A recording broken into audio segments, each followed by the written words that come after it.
Good morning, good afternoon, good evening, wherever you are in the world.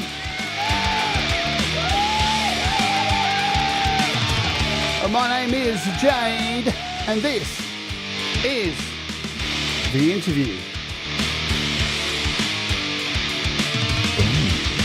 And today my very special guest is Jeremy Laura from Strings and Parts. This show is sponsored by DistroKid, and we're going to kick things off with a really cool song. Are you ready to Odes? This is Brand New Day. Let's do it!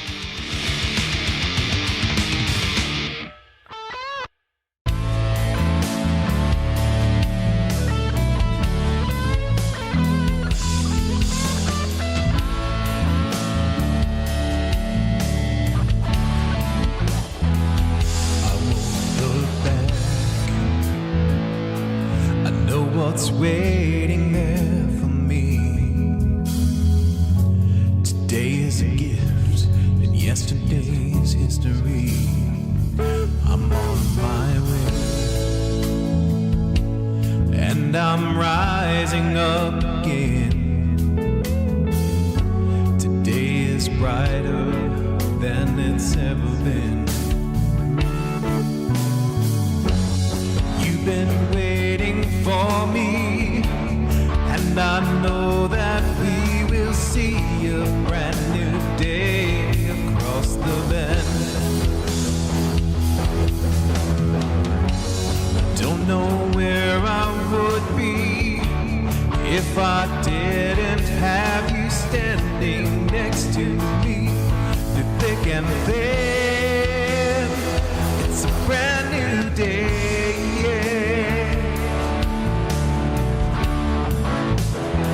I'm not turning away, because the best is yet to come. And even though the road's been long, I know it's gonna be a brand new day.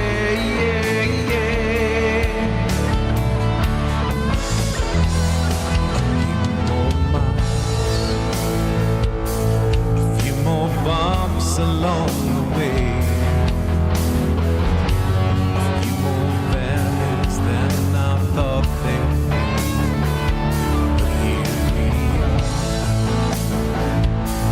New horizon is on the way, and I know it's going to be beautiful.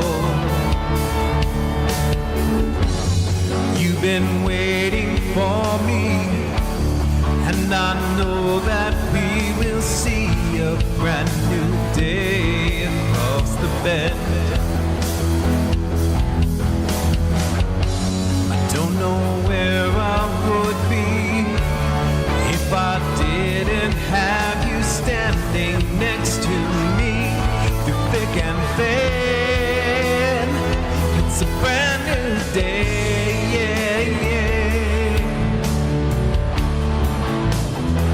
I'm not turning away, 'cause the best is yet to come. And even though the road's been long, I know it's gonna be a brand new day.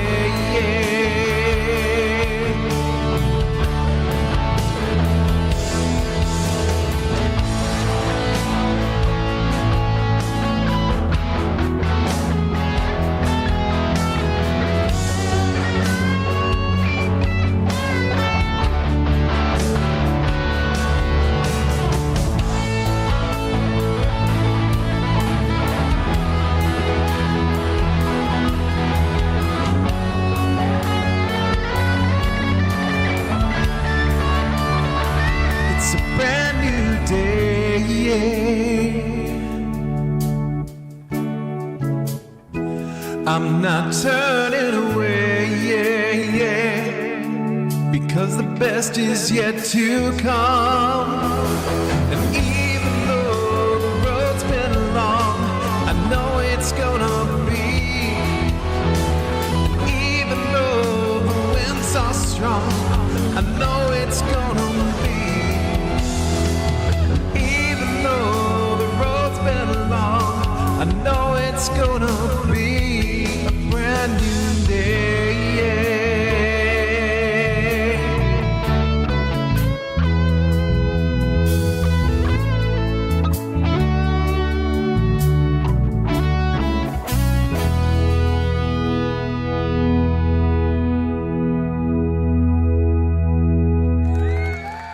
It's a brand new day, a brand new day. I was harmonising all the way through there. What's going on, everybody? Welcome to the show. I'm Jade. That's my name. Don't wear it out. I hope you're doing okay. It's Friday morning here in Australia, Thursday for the rest of you, and I can let you know, guess what? The world still exists.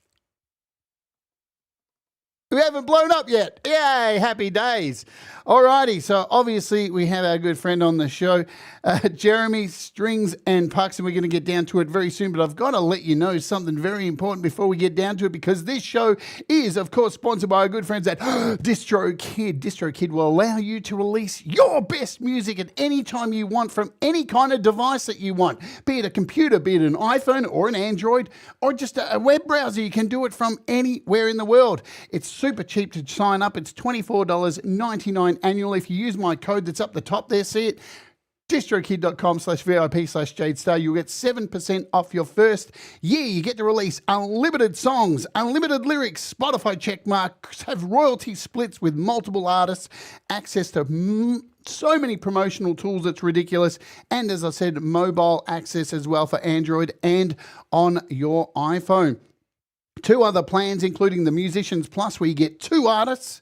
The musician, you get 1 artist. And the ultimate one is the one I use because I'm greedy. You'll get 5 artists, and you can add more if you want as well. I think I have 7 artists. I'm ridiculous. Don't be me, because that would be silly. So DistroKid rock. I've been using them since 2015 or 16, way before they started sponsoring this show. And it's just a pleasure to have them sponsor me. I'm not worthy. I'm not worthy. So thank you, DistroKid. And you know what I'm going to say? I love you, DistroKid. Anyway, they hate it when I do that, but it's all good. All good in the hood. You all doing all right out there? Thank you for joining the show today. You guys rock. We're going to do shout-outs like we normally do about in 25 minutes time. So stick around and we'll do all that.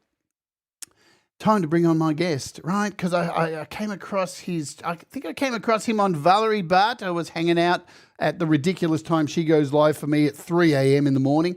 And I saw him in the chat, and she sent everybody over to his channel, and I had a listen, was like, he's got some pretty good songs going on here.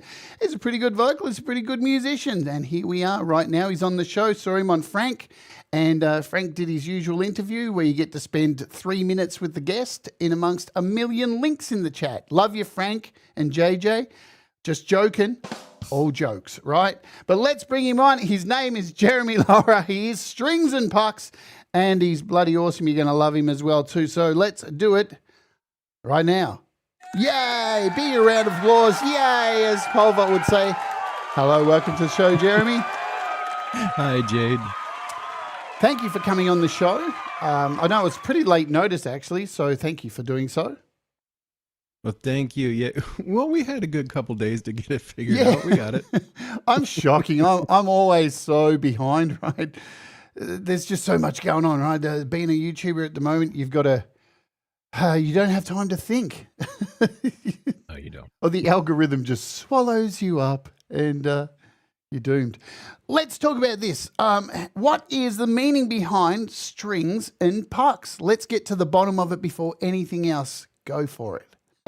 Yeah. So a friend of mine in October 2024, we wanted to make basically Wayne's World as a YouTube channel where we would talk about hockey and guitars. Right. And it was such a stupid idea. And then we had a massive fight. So I built the channel and kept it. And I was just making hockey content and music content, and none of it made any sense. Right. So basically, from October to July, I'd gained about 60 subs doing that. And a friend reached out and said, you need to split this up. Put your hockey somewhere else. And I did. And then I started to focus on just music on this channel, and it came into focus. But I loved the name Strings and Pucks because I am a big hockey fan, and so I call it Gitaki, guitars and hockey, and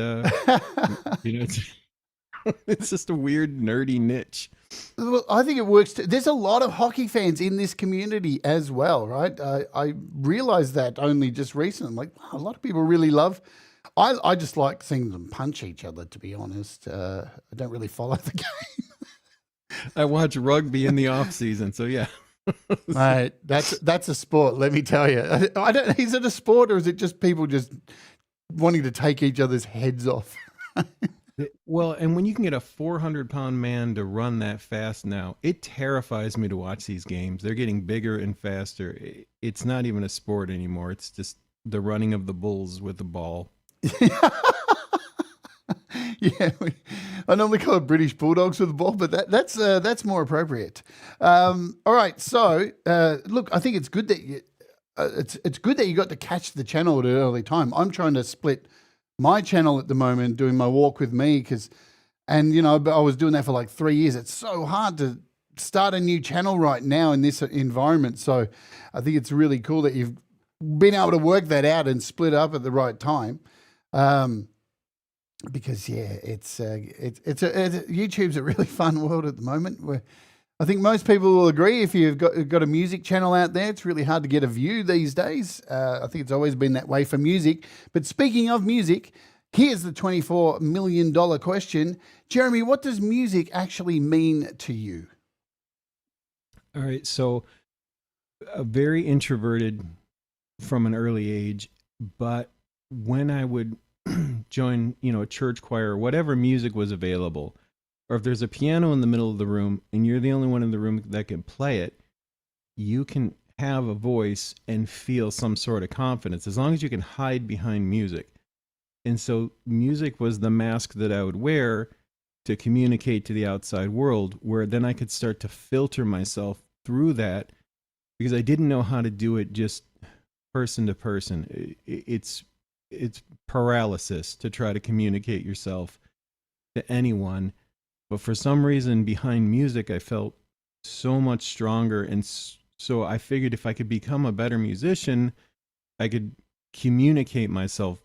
I could communicate better. I could be myself somehow in a place where that's the last thing in the world I felt like I could be.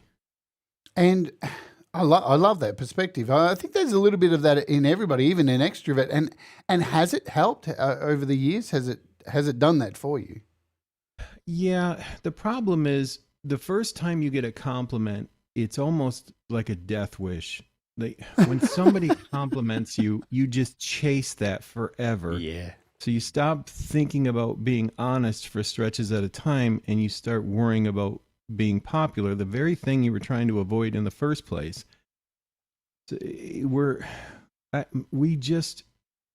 say we, I just mean musicians, it's almost impossible not to chase that feeling of when someone says you're great or you're good, or, why aren't you famous, whatever they say, and for whatever reason they say it, you keep adapting to chasing that feedback instead of just being the person that I set out to be in the first place. And you get lost for stretches at a time, unfortunately. Yeah, look, it's the same in comedy. For a time, I was in the comedy world and playing comedy festivals. And you meet all these comedians that you've looked up to for ages, and you find out the majority of them are raging alcoholics because they're just chasing that laugh. And the expectation of those laughs just pile up, and when you're not getting that expectation, the alcohol kicks in. And I was so shocked. I've met a lot of musicians who I've looked up to, and then I've met them. They say never meet your idols. You always get disappointed. Like with all the comedians I met, I was like, oh my God, they're all so depressed. They really, well, and that's the thing. I was watching a Conan O'Brien thing the other day, and they were joking about it, but when do you need a room full of writers? You were so funny. When Conan O'Brien was a writer on The Simpsons, on Saturday Night Live, his stuff was so good, but it's like they lose their confidence. They have to hire 20 people to make them feel funny again. And that's tragic. It's interesting, isn't it? How do you end up there? Yeah, because it's a fascinating thing with comedians. They're already on the circuit. They're already known for being funny. And then they have this team of people behind them trying to write as they're in. It's kind of like the American Idol kind of thing, all the way through the TV series. They're going, great stuff, but we're not hearing you, but we want you to sing another cover each week. And then when they finally win, the prize is, here's an album that somebody else wrote. You're like, oh, that doesn't make sense. Right? Oh, that's the thing. And so many of them, how many times do you see a musician quit their label? You're like, why did you give it all up? And then they say, it's not me. I was miserable every second of doing that.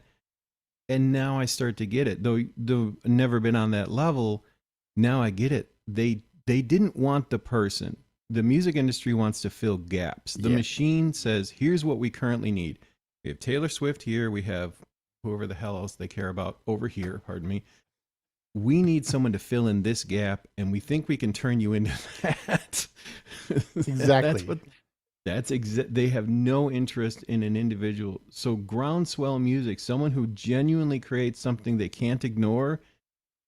So I was in high school in the 90s. Right when Nirvana came out, all that music was called alternative, and there was no form of it.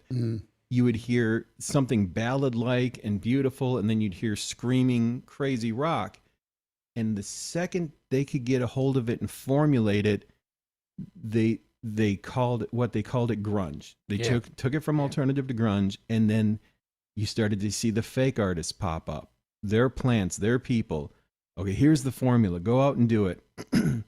They will kill any organic movement as fast as possible because they can't monetize it correctly. Absolutely. Monetization. It is the killer of everything, but the money needs to go around to eat. Yay. It's a vicious circle we are stuck in. I was watching a YouTube video last night where this person's whole essay on YouTube was, money isn't real. And I agree. It's a made up concept. It's not, it's something that we've bought into. But at the same time, like they were saying, we shouldn't have money anymore. It's like, yeah, but we already have it. Like, you just can't turn it off, right?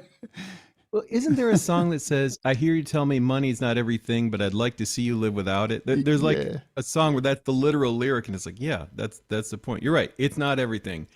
Good luck. Yeah. Apparently we need it right now. There's got to be a roadmap to get to it not being a thing, right? Where maybe universal income or something like that. I don't know what is the roadmap, but it's a horrible thing, and we shouldn't have to be as creators, create around money because that totally spoils everything. Let's talk about your music influences, and I love this question because it's not your usual question, but growing up in the household, family members, friends, what was the music that these people played that you were maybe forced to listen to, or and some of it you enjoyed? Who were some of these artists that you heard as a kid growing up and maybe they influenced you now? Absolutely. So my stepdad was British, and his taste was, I think, eclectic. He'd throw Randy Newman's Small Criminals on. That was one of his favorite. Also a massive Neil Diamond fan, but he'd also throw on Beethoven or Mozart occasionally. Nice. So you kind of had that mix, the Randy Newman kind of funny, quirky, the Neil Diamond lactose intolerance, and then Mozart. Beautiful. And it was always this balance of Dad always wanted something to be funny. And to me, that all turned into Billy Joel and Elton John. Those two seemed to have the music and the sense of humor that they could put together, kind of like a Monty Python meets a symphony orchestra. And so those two I really clung to. Right. And do you think that these artists have had any influence on what you do today? Absolutely. So I started playing Thursday nights in a coffee shop, and the easiest covers for me to do were Billy Joel and Elton John. But Elton John had a classical styling I couldn't quite reach. I was kind of lazy. But Billy Joel, it felt like I could click into, so I watched the arc of his career. Okay, he starts off in heavy metal, switches to piano, but he'll throw in rock and roll when he wants. He's kind of a chameleon. Where Elton John seemed like had a steadier arc. He would focus on something and then move to the next thing. But then when Elton John did his Live in Australia album, the Candle in the Wind video where he's got the Beethoven wig, yes, that broke my brain. Because I didn't love Candle in the Wind, the original cut. It was a good song, but when he did it that way, it was a great song. So what was the difference? Well, the difference was he let his opinion, he let his classical side take over, and focus so much on a different melodic flow. But that video of Candle in the Wind live in Australia just broke my mind that, okay, there's something I need to lock in there. I need to figure out what he just did. And then Billy Joel comes back with River of Dreams. Okay, so there's that kind of catchy side, but I always gravitated back to that live in Australia performance. There's still something about it when you watch it. I think he had a throat surgery shortly after, so he never sounded exactly the same as that moment. And that moment for me was, if you can make music that can do that, whatever he did just there, that's probably the apex of what I could do. I think with both those artists you're talking about there, and I call them artists, right? They're absolutely artists, because today, what with the economy we're in with artistry, I guess, you can produce a great album, and it can be great and reach people and become a favorite song. Oh, by the way, thank you, Boomer Bassman, for the 10 gifted memberships. You rock. Thank you so much, Boomer. You are awesome. With today's artistry, you can create a great album and it can resonate with people. But at the same time, if you can't get on stage and create moments and actually rearrange those songs and turn them into something else each time and have moments where they're completely a different song, then you're stuck. That's the difference between an artist, I think. And I'm struggling at the moment, Jeremy, because I've got a bunch of albums I'm close to finishing, but I don't want to put them out, because then they're that, and I still love just performing them live all the time and them being different every time. I hate songs that don't evolve, right? That's my issue with music. But Billy Joel, you're right. Very common man. We have someone similar here, Jimmy Barnes.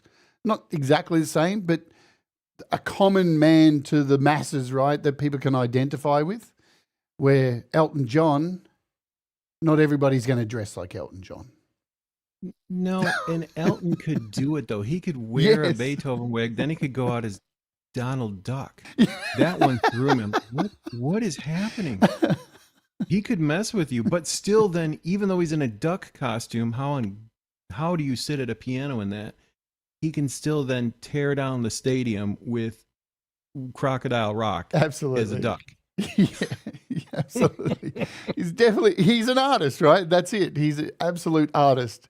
And that's the difference. There's a lot of musicians these days, but not a lot of artists. And, we're talking at the beginning there about Kurt Cobain and Nirvana. They're once in a lifetime musicians, right? It's like David Bowie and stuff. It seems like the music industry isn't looking for that kind of stuff anymore, for that one person that just has this natural aura. The manufacturing side is in there. We are in factory mode in music. And sometimes it's like, I'm a big wrestling fan, right? And it's all scripted and all that. I know before anybody says anything, I know it's scripted. I've heard it my whole life. But the thing is, sometimes in wrestling, somebody just takes off, Stone Cold Steve Austin, right? And you can't stop it because the audience they want it. And I've seen the wrestling over the years, they try and manufacture someone to go, no, we're going to force this Roman Reigns guy down your throat. And the crowd just go, we don't like him. And they'll start booing. yeah. So The Rock, when Rocky Maivia came out, the white meat baby face, with the, oh my gosh, the cultural appropriation of what he was wearing. Yes. And they hated him. Then he got mad about it and started making fun of everybody. Yes. And they loved him for it. Yep. His mouth got him through. But so I'm a big wrestling fan too. Awesome. And I look at Dusty Rhodes as the pinnacle. Oh, How absolutely. do you be that big in a bathing suit and boots?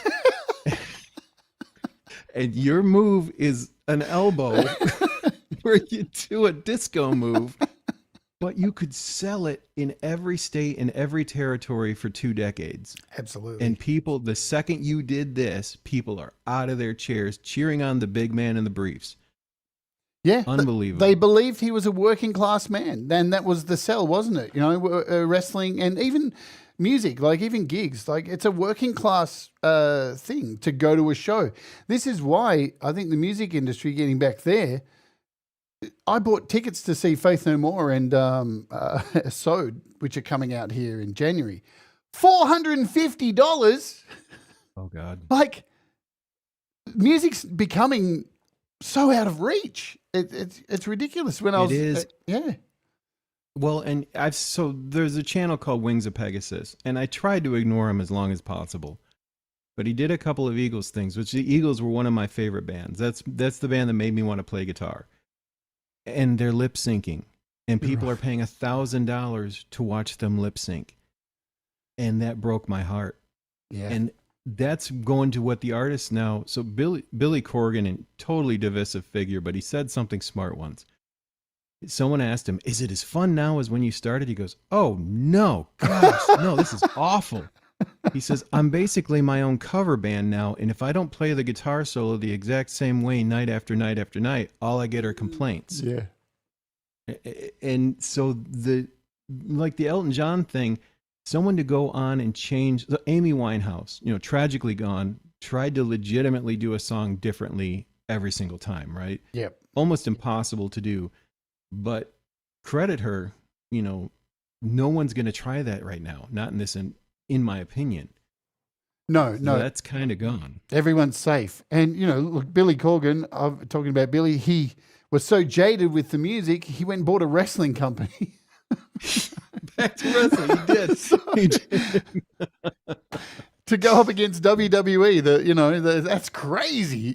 But he's willing to take a crazy risk, like going up against the juggernaut of WWE over just playing that solo that he wants to change and getting criticized for it. He just ended Smashing Pumpkins and went, "See ya, I'm starting a wrestling company." Music, hey? It's, I don't know. It's such a bizarre place we're in at the moment. Let's stay back here, because I love asking this as well too. Do you recall, to your best memory, the first album that you purchased with your own money, and and another one that was given to you as a gift? So at my 6th birthday, one of my friends snuck Pyromania in the house by Def Leppard. Wow. And when I said snuck it in, I think it made through half a play on the stereo before that was gone for a while. So I was kind of held back financially, but I do remember taking my hard-earned money after watching the movie Wayne's World, walking across the annex, and cassette singles were 3 for $10. And I bought Queen's Bohemian Rhapsody, and on the other side was the song The Show Must Go On, which tragically, that was pretty much the last thing Freddie Mercury did. Yes. So I put my money out for the Queen single, for Ugly Kid Joe, Everything About You. Oh dear. Something from Les Mis. Wow, nice selection. Wow, you really have carried on your dad's tradition there.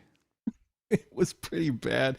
So I'm listening to I Hate Everything About You, and then I transition into Empty Chairs at Empty Tables. So yeah. Are you a theatrical music person? I wanted to be. So even last week in my live stream, I played Empty Chairs at Empty Tables. I actually tried it, and I saw the numbers disappearing, just pissing my audience away. Goodbye, friends. It's like the song came to life. They all just went. But I love a good musical. I love a good musical, I love a good musical. They're just hard to find.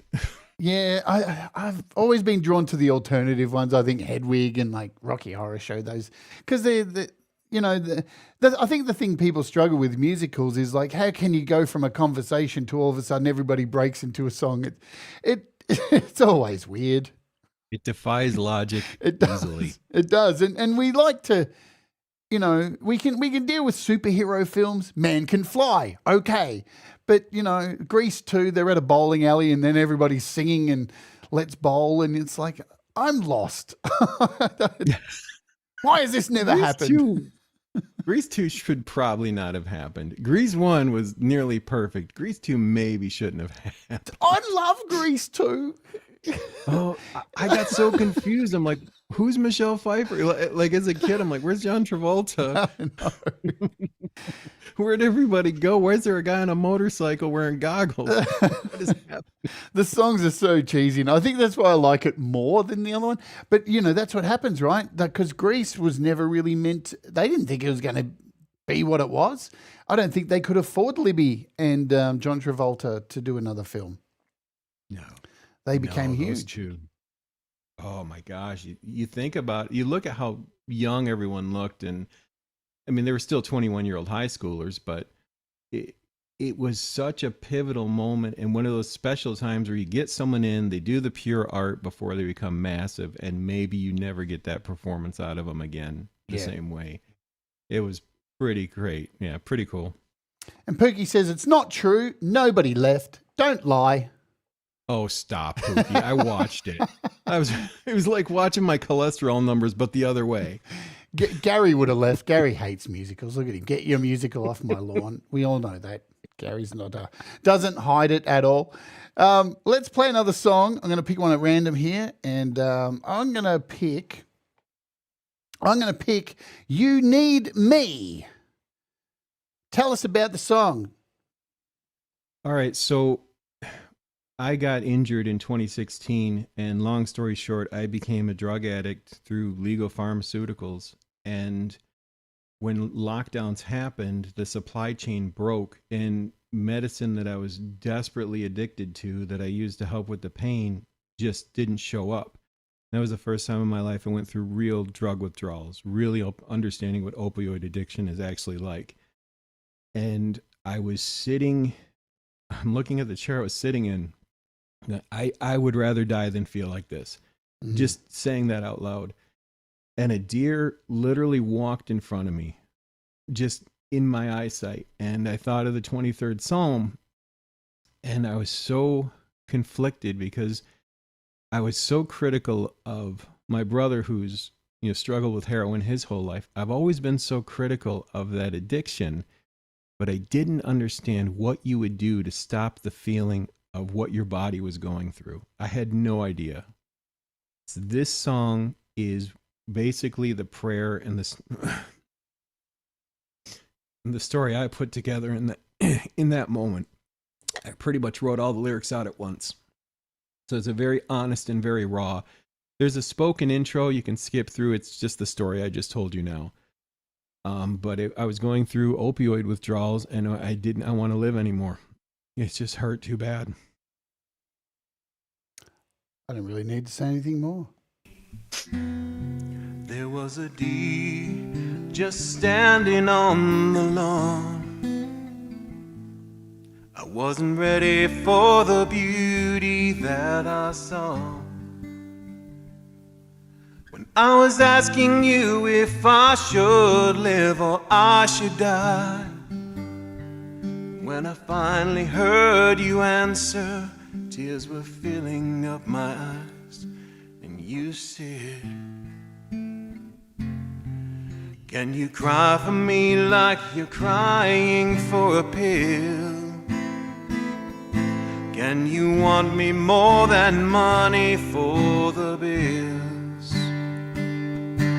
There's no answer in that bottle, and it will not set you free. The answer's here, but are you ready? Son, you need me. Well, I remember David wrote about this too. Just like that deer was dry and thirsty, his soul was thirsting just for you. He was a refugee that should have been a king.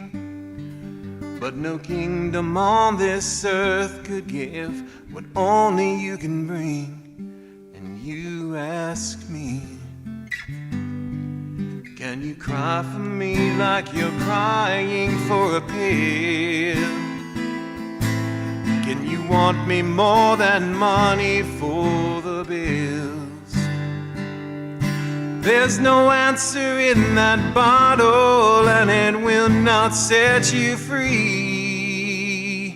The answer's here, Are you ready? Son, you need me.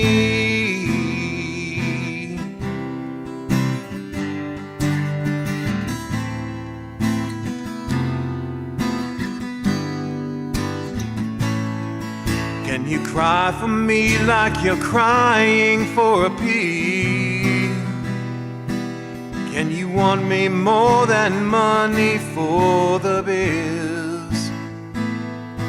There's no answer in that bottle, and it will not set you free.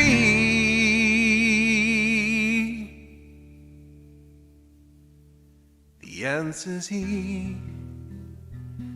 But are you ready?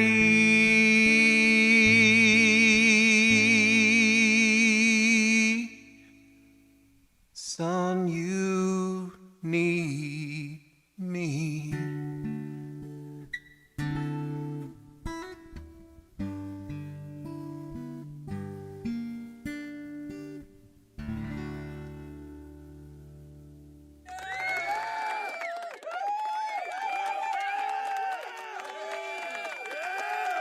Beautiful. That's the one thing, Jeremy, about your music that drew me to you. That very honest, very heartfelt. There's no bullshit. I'm just going to say it. It feels like that anyway, and that it's a strong thing for a musician. It's really not common these days. How do I use a clever metaphor for opioid addiction? How about addiction? Yeah, right.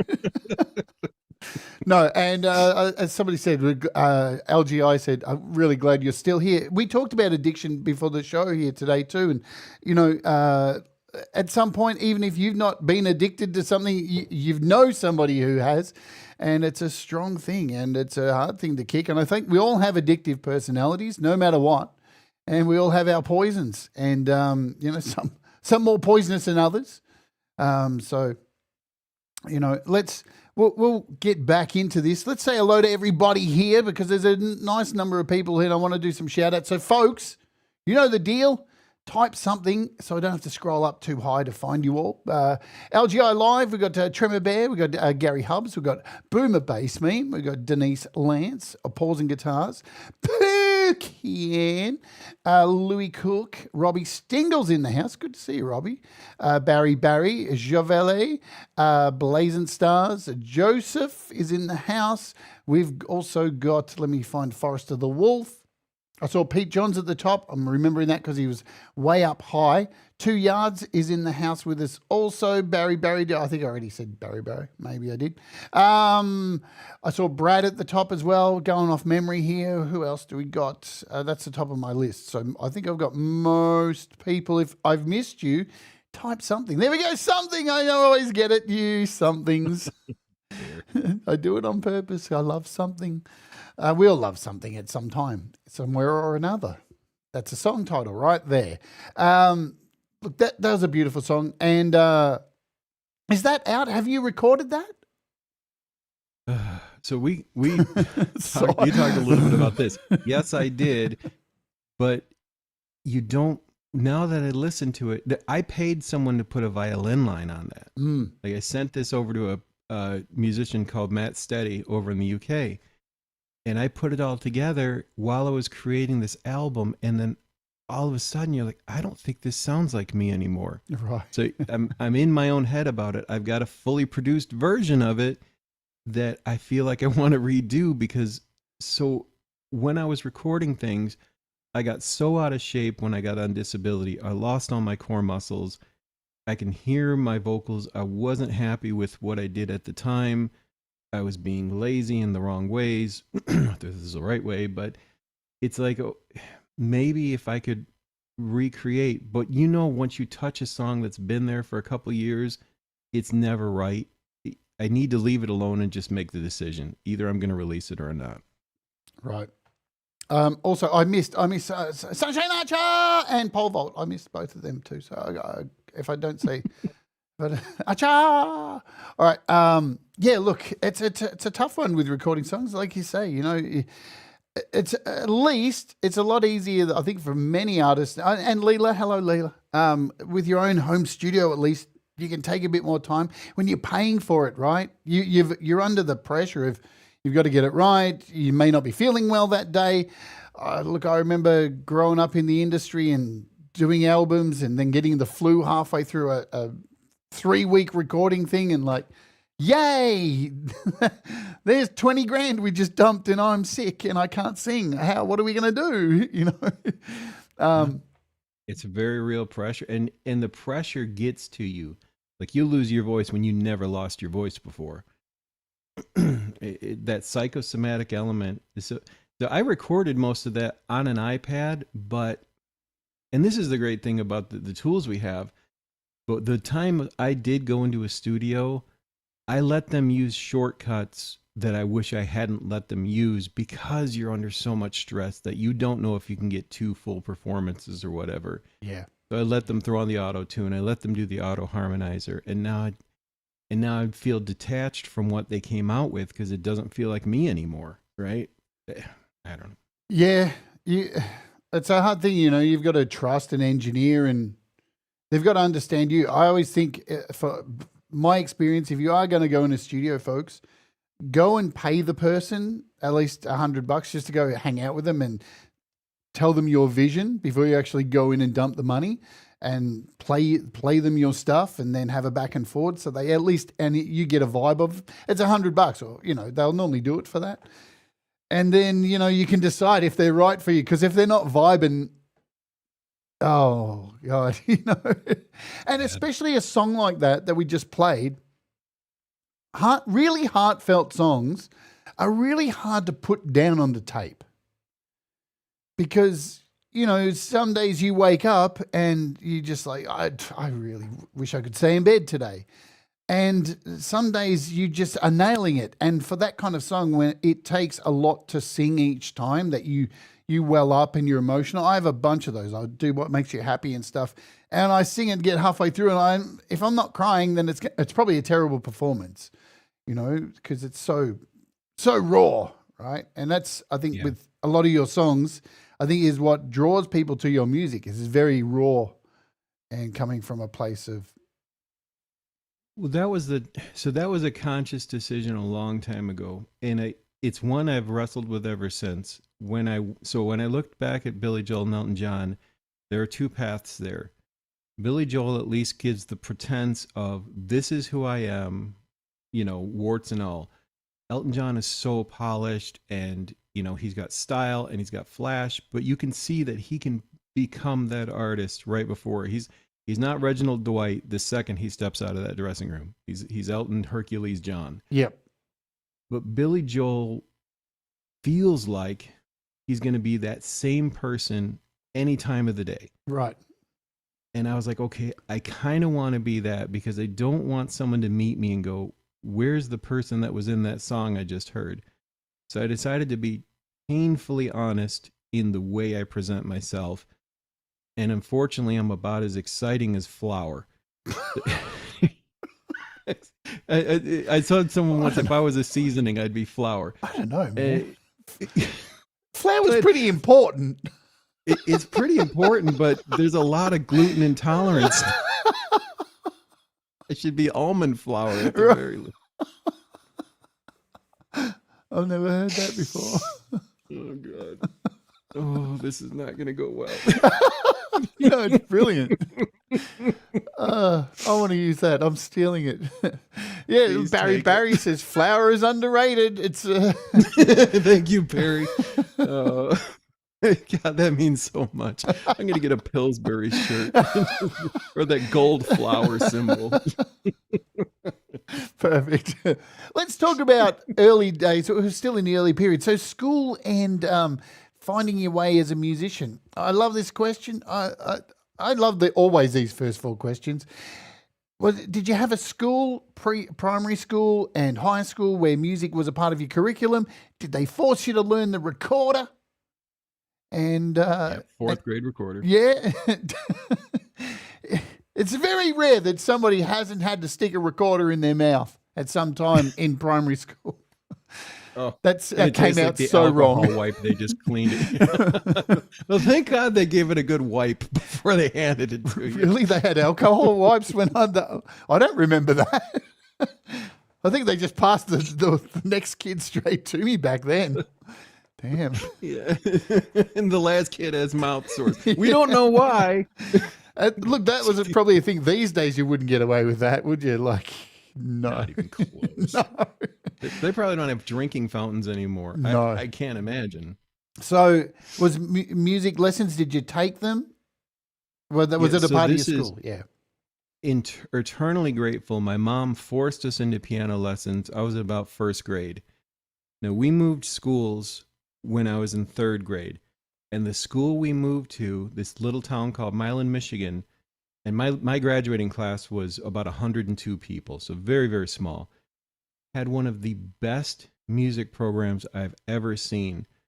So starting in sixth grade, so you do the recorder in fourth grade and fifth grade, and you're in choirs, fourth grade, fifth grade, and on. And then band becomes available in sixth grade. I played the trombone. But our teachers were drilling us with music theory to the point that my first 3 semesters in college, I didn't even have to try because I knew all that theory already from my middle school and high school days. And that's where I became passionate, was these teachers who, they were in this tiny school making nothing of money, and they poured themselves into making the best music program possible, and were pushing us to go to summer camps and extra learning. And so as a kid who sucked at athletics and music was the thing I was going to hide behind, I was in such an ideal situation with all of these music teachers who poured themselves into it. Well, they would stay after school, free lessons. If you couldn't afford an instrument, they had a version that you could borrow. It's such a rare thing now that I think of it, of a school that tiny. And I was in my senior year, I was in 4 music classes, and I was in band before school, band in the first hour, choir, and then an after school jazz band. So many things. And then my teacher would let me experiment. Like, I wanted to learn to be an accompanist. He would let me lead the choir, and if he was ever on an off day, he would let me direct the entire choir. Oh, nice. Even when I was only in 9th or 10th grade. So the opportunity, if you asked, they would give you this massive opportunity. And I cannot believe now how lucky I really was to have all of that available in a public school, honestly. Yeah, I had a very similar experience myself too. Music, and you're right. You know, these teachers, music was always, even art was like that. I found too. The teachers were always so passionate, probably because they were so sick to death of getting people come through who just took it to get out of doing something else. Yeah. Because you get a lot of that, right? It's like, oh, what can I do where I don't have to do any work? Oh, go do art or music. And it's like, dude, you're taking away from the people who actually want to learn something and do music, right? Yeah. Well, and that was I think that's why they drilled theory, because kids would quit in the first semester because you were graded on those music theory tests. So he would take his fingers and do a staff, and you'd have to name the notes, and you'd have to be able to transpose every song they gave you on sheet music into solfege and sing the entire song in the solfege system. Wow. And you were graded on it. Wow. That's tough. Yeah. It was so that's how they got the jocks to quit. Honestly, they're like, oh, I'm sorry to see you go. Okay. See you, Biff. Enjoy the brain damage. See you on the field. Oh my Lord. Enjoy the CTE. We'll be singing. It's all happening here today, folks. I love it. You just got canceled twice. Hey, look, mate, I'm cancelled once a week. I love it. I live for being cancelled. So playing music in school, did this lead you obviously to church? You start playing music there as well too? Yeah, so one of the natural crossovers is they always work religious music into the curriculum, especially Latin masses. And so in the 90s, every 30 years, there's kind of a weird Jesus movement. Like in the 60s, you had the Doobie Brothers kind of came out, and there was the hippie movement, and there was like a sub-hippie movement of like real religious stuff going on. The 90s had something similar with all the CCM artists that broke out. Amy Grant went mainstream. And then there was just this blossoming of that industry. And Striper was for metal. Yeah, and they're chucking Bibles on MTV, and MTV is melting, but they're making money. So, what do you do?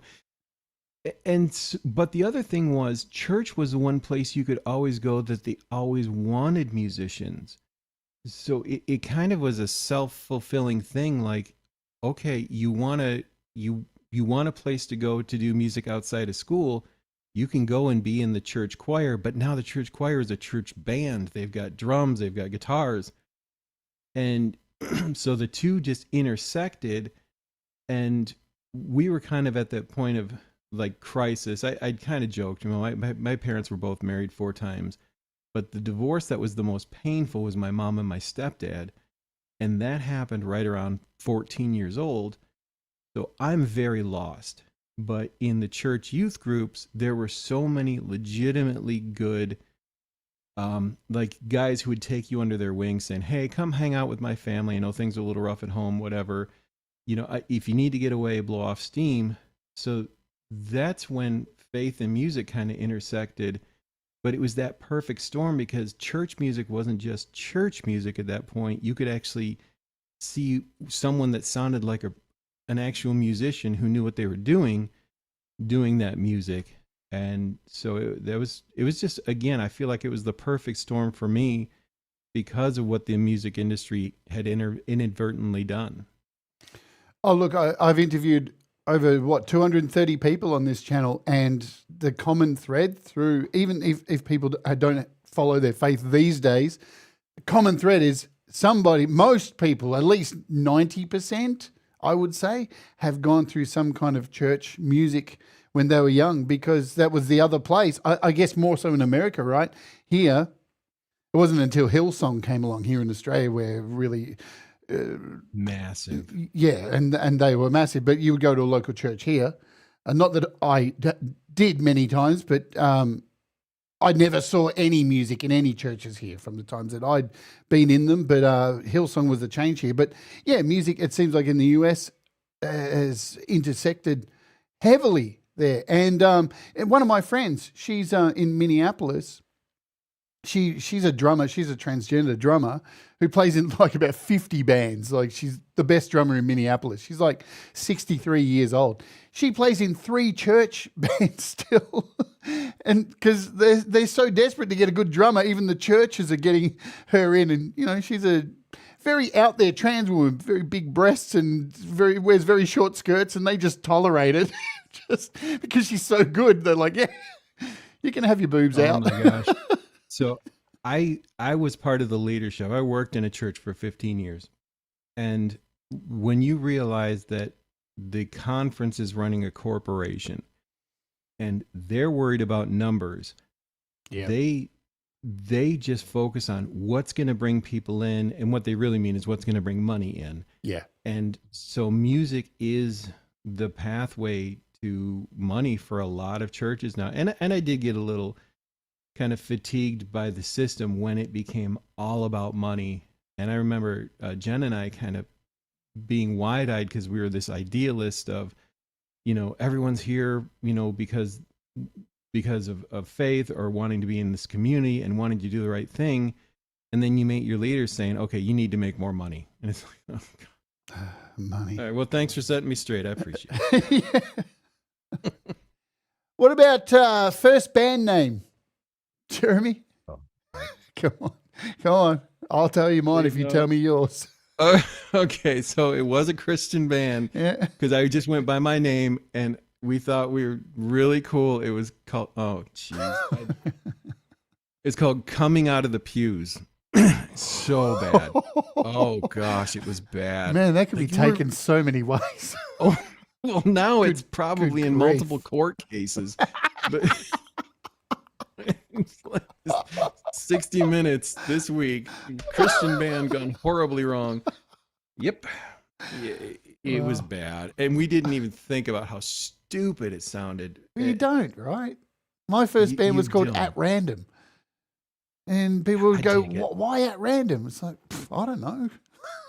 Yeah, but that sounds like you could do a good dance mix. Like At Random is like the next, guy wearing a mouse head. That could still be cool in the right environment. Well, it didn't work because What we're a we metal came up with- band. Oh, okay, that's a problem.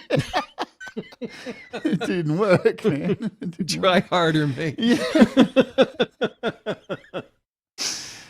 Oh, it's a funny question. It is because when we're young, we're all that person, right? Everybody here in the chat who's musicians or not a musician and wanted to be at some point. We're all that person with a hairbrush on the bed, and you come up with some cockamamie things. Did I just use the word cockamamie? What is going on? We've taken a step back into the past, folks. But no, you do, and you think at the time, oh mate, this is going to win people over. We thought and here's how bad the band was. I was the only instrumentalist. I played piano and sang, and there were 3 drummers. It was the stupidest setup ever. And I remember my mom going, God, this is not good. What you're doing does not sound good. Poor mother. But one of those drummers actually became famous. He opened for Third Eye Blind for an entire summer on the East Coast. He's in a band called I Am Dynamite. It's just a 2-piece band, and a guitarist and drummer. He lives on music, and so he turned out great. I don't know what I did so wrong, but we had 3 drummers, so someone was on shakers, and then they'd alternate on the set, and then one person would just kind of stand there, song to song. Your mum sounds like a good person, because I think that's lacking from a lot of, you see it, right, on American Idol, when people go through the auditions and they're like, but everybody told me I was so good. And it's like, yeah, but your mum's lying to you. Like, you're her child. So, quick community service announcement. We are so good about supporting each other in this community. Sometimes we overdo it. Yes. And sometimes we give someone the confidence to humiliate themselves. So maybe dial it back. If you know it's bad, stop saying it's great. Yeah, look, I'm a big believer of that. You know what? Sometimes it's better just instead of, because it's hard, right? Giving critique or advice, because people, you don't know what level they're at of what they've gone through in their life. Somebody's continuously being beaten down by somebody and they're physically abused, and just that one comment can totally destroy everything. So I think the best way is, if you don't have anything positive to say, shut the up. Well, and that's the fine line. The line is, if someone's just out there and they're doing it because it brings them joy, I don't care if it's absolute the worst thing. Let them do it and support that they love doing it. But if someone asks you, is this good? And they're legitimately asking for your help, test the water, give them the first kind of critique, but you don't know what someone's going to take that advice and run with, and they could end up getting so much more damaged. It's just read the room. If someone just wants to do it, leave them alone and let them do it. Yeah. But if they do come to you for some sort of guidance, I'm lucky to have a few people in life. So Pookie and Boomer, everyone knows Pookie and Boomer. I will ask them, and Jen is very good about this. What this segment felt like it sucked. This song didn't go well. And they'll tell me there was something that was just not working. I felt it, and I could bounce that off of friends who I trusted to be honest, but not just try to go at me. You need that person in your life who you can trust to be honest enough where it maybe would hurt from someone else, but it can steer you in the right direction. It's weird too, like with live performance as well too, because, the many years I've been doing it, there are so many instances of this where you play a gig and in your soul that is the worst performance you have ever done. like you are not feeling well. There's so many factors in it. And then when the gig's over, everybody comes out and goes, that was the best gig you've ever done. And you're like, you've been to every gig. What is wrong with you? Did you pour like laundry liquid into your ears before tonight's gig or something? Like, what is happening? But yeah, you know, if people come to you, I think that's fine. It's one of the reasons I have a Patreon, Jeremy, where I charge $1 a month for people to send their songs in to get mastered. And it's not even the mastering that is the thing that I offer. It's a closed live stream that's not public each week, where if I'm listening to it, I can actually say, you know what, before I master this, I think you probably should bring down the hi-hats a bit here and bring the vocals up a bit here. Let's do it next week. I'm going to send back the mastered version that I'm going to master now, but you take it away and listen to it, and you're going to hear this, and let's see what we come up with. Because it's hard to do that on, I don't want to do that on a public live stream. You know, I think I love doing that, being able to offer that advice. And then people are actually coming to you, right? Where you're not just handing out advice and that kind of stuff. I always kind of get weird about those YouTube channels that are like, send your mix in and I'm going to tell you what it's like. And then you have the chat of everyone just going, no, it sounds rubbish. It's like, yeah, but you're listening to it through compression of YouTube. So your opinion matters shit right now. Like the person who's listening to it, they're hearing it for real, right?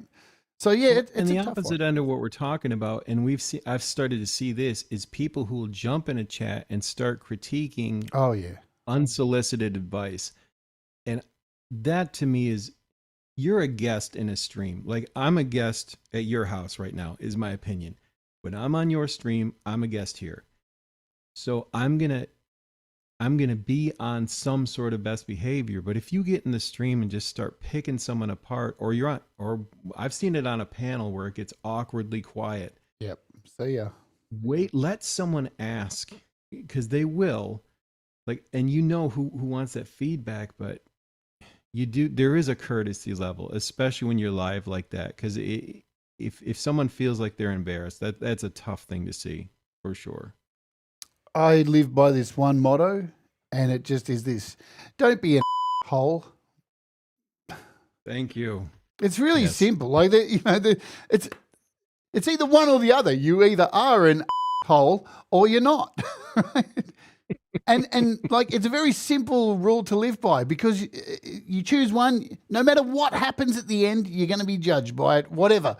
If you're not, or you are judged, you can't go wrong if you just choose one of those and make your decision and you're good, right? And if you choose to be an hole, then guess what?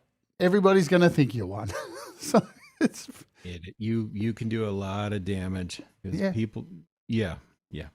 Let's play another song and then I'll come back and do our ad for DistroKid. We're going to play Mosaic and then we'll talk about it afterwards. Let's do it right now. Let's Oge, baby.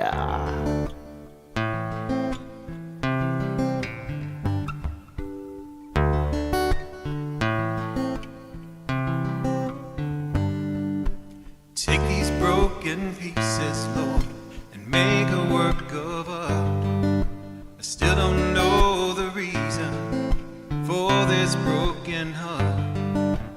All I can see are the pieces as they scatter. My ears are still ringing from the shatter. And all the heartbreak and all the pain, I lay them at your feet. I still feel your comfort as I call out your name. I can be complete.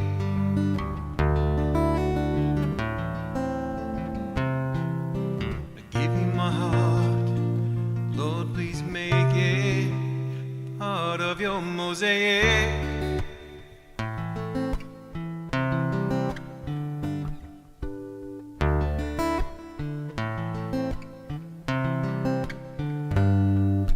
Another ship is sailing on, another crack is formed.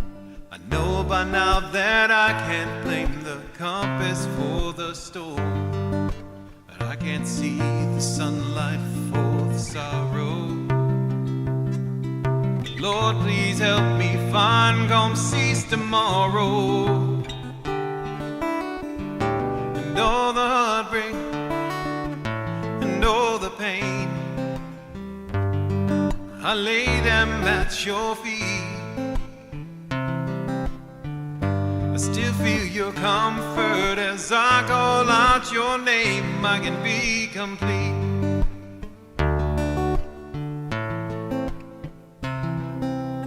Give you my heart, Lord, please take it.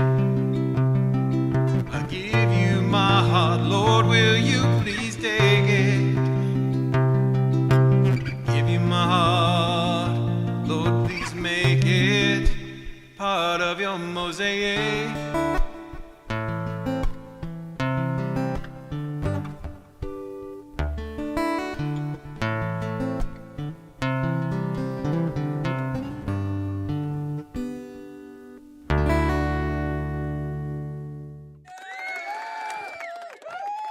Awesome, huh? We're going to hear from our sponsor right now. I have a pre-created thing here. So let's do that right now. Are you ready? To Oj? Let's Oj. This presentation is proudly sponsored by DistroKid.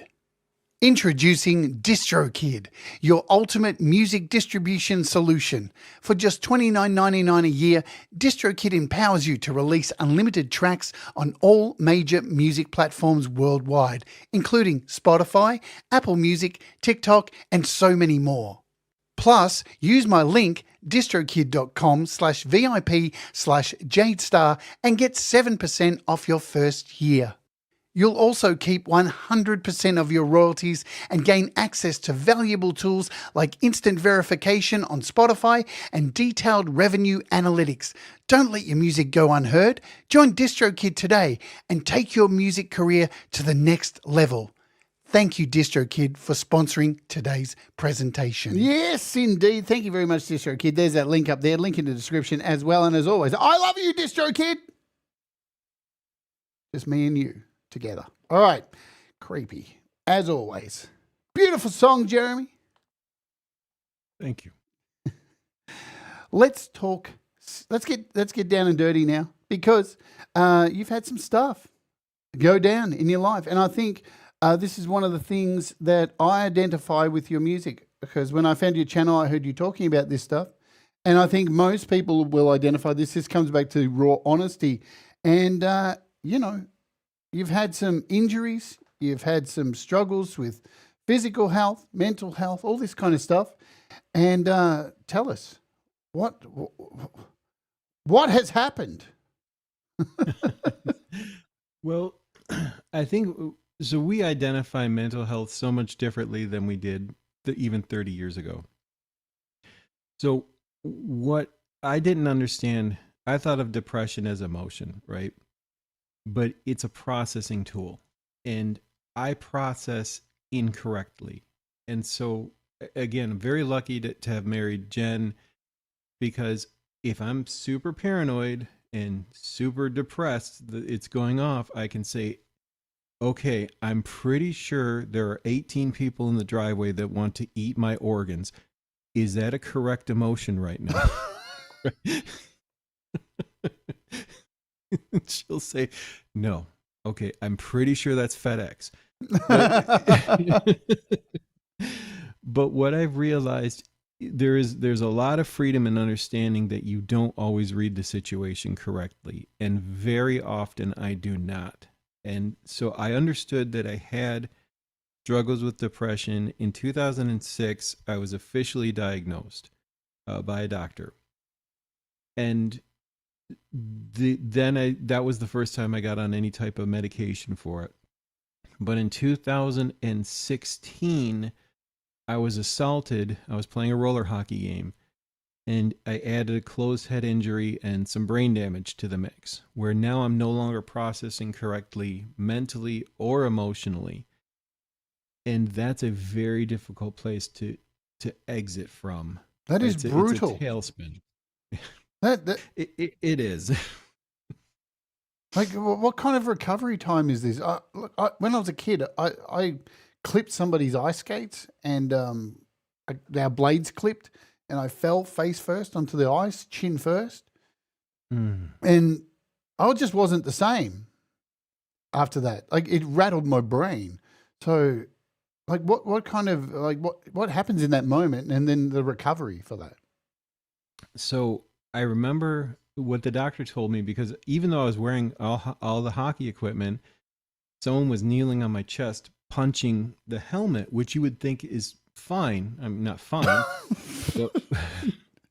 but your brain, if your head isn't moving, and we learned this about car accidents, your Yes. organs are.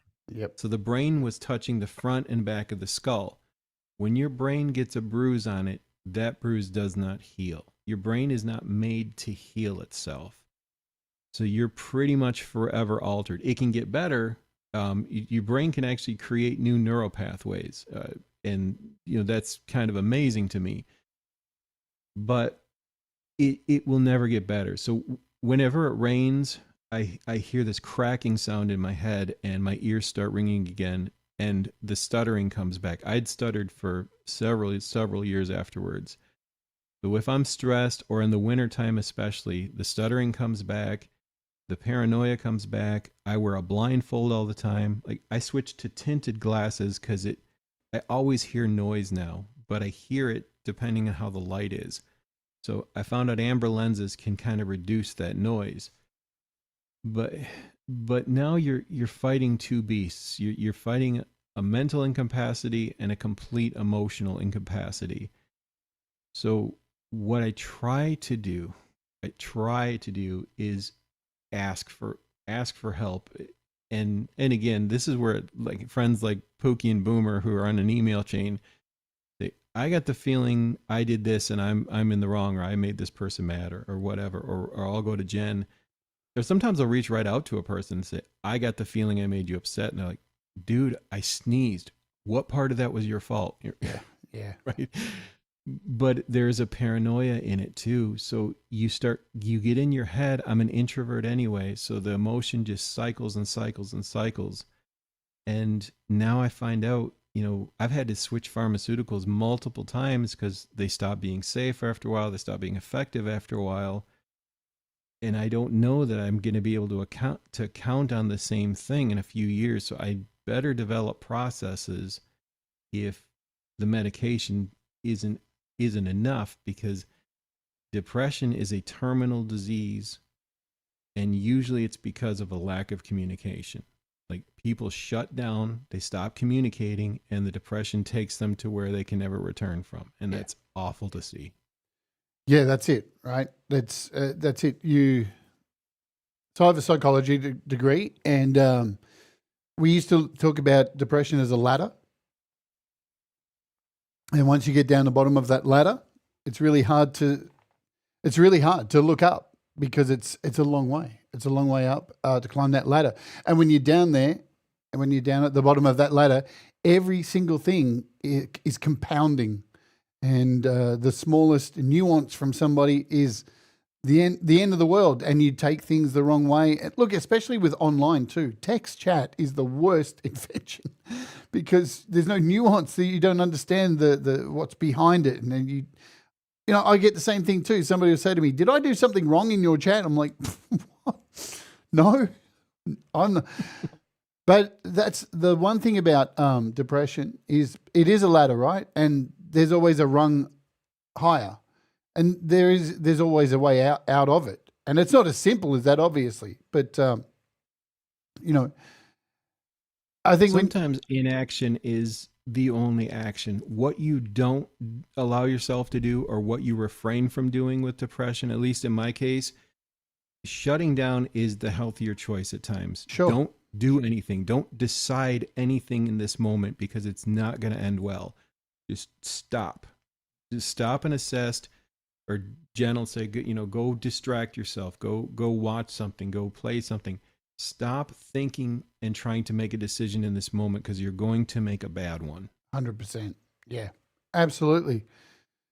And when things feel good, make some decisions. We're good enough, because they're going to make some kind of impact. And, you know, there's no right answer for everybody. You can't give a blanket answer for every single person. Again, you don't know people's stories. It's one of the reasons I started doing these interviews, you know, because everyone has a story. And it's one thing to listen to that story, but if you're not hearing their music as well, then you're really not getting the full story. Yeah. I'll be very, very candid and honest. You know, so in the U.S., we have access to all kinds of things that aren't good for us. And I've had to restrict my life to a degree to say, oh my God, my cat's on my back. This is Lumi. He's our emotional support cat. And if he thinks you're upset, he comes running and crying. So he detected something. But I need to restrict my life at times. I had to stop watching the news, I'll be honest. Oh, of course. Anything political is super toxic, and you get angry over a situation you weren't even aware of 10 minutes ago. And all of a sudden your life is ruined by something that if you had just not turned on the TV, you know, wouldn't even be a factor in this moment. To making those decisions and what not to have in my life at a particular time it's become very, very important, honestly. Yeah, and that's the game, isn't it? That's being played at the moment, no matter who, corporate or everyone.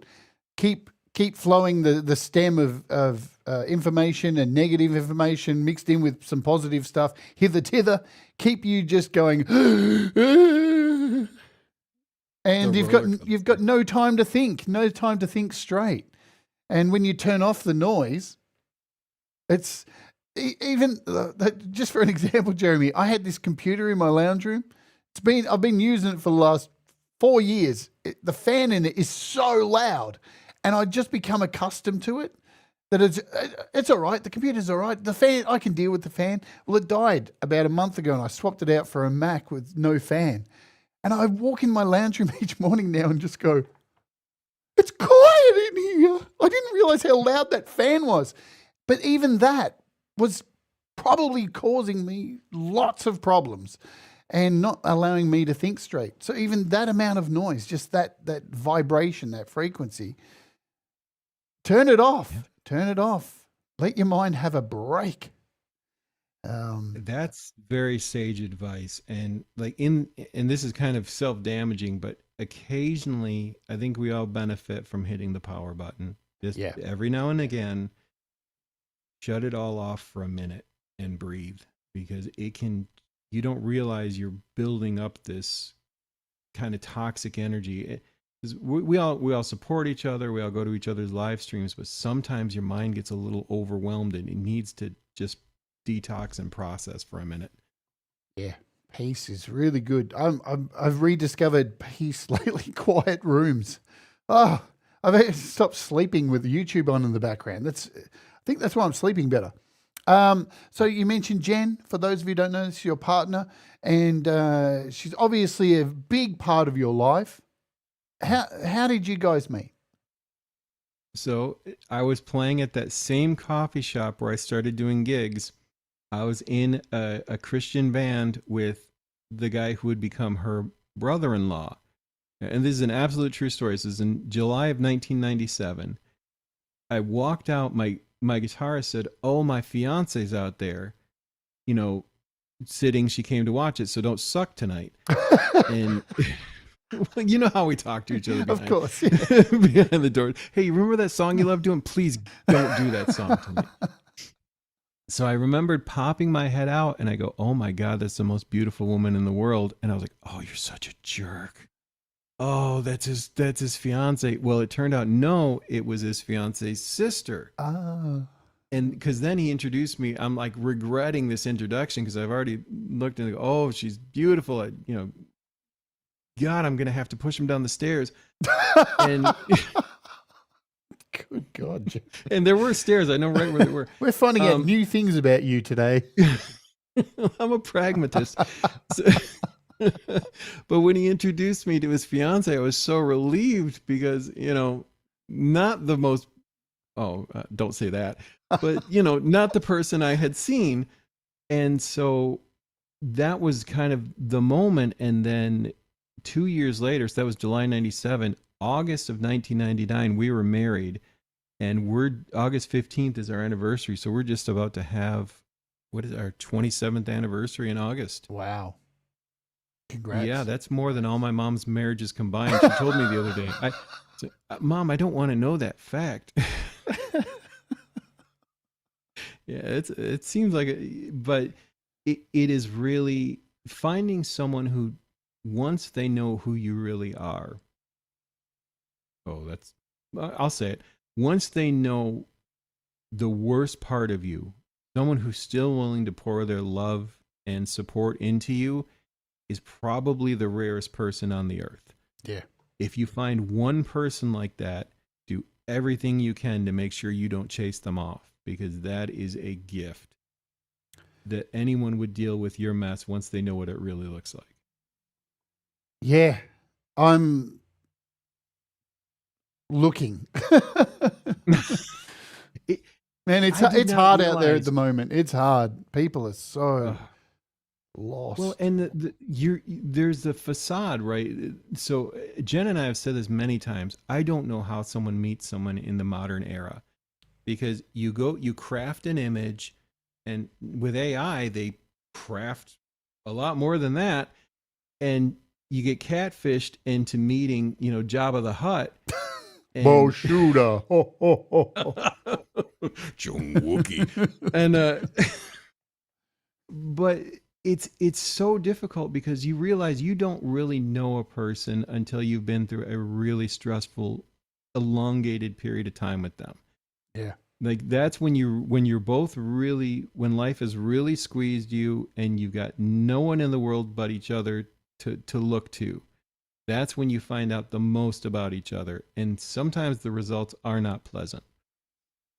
I know I did not realize how dysfunctional I was, that I just had Band-Aid after Band-Aid of things, of the way I coped.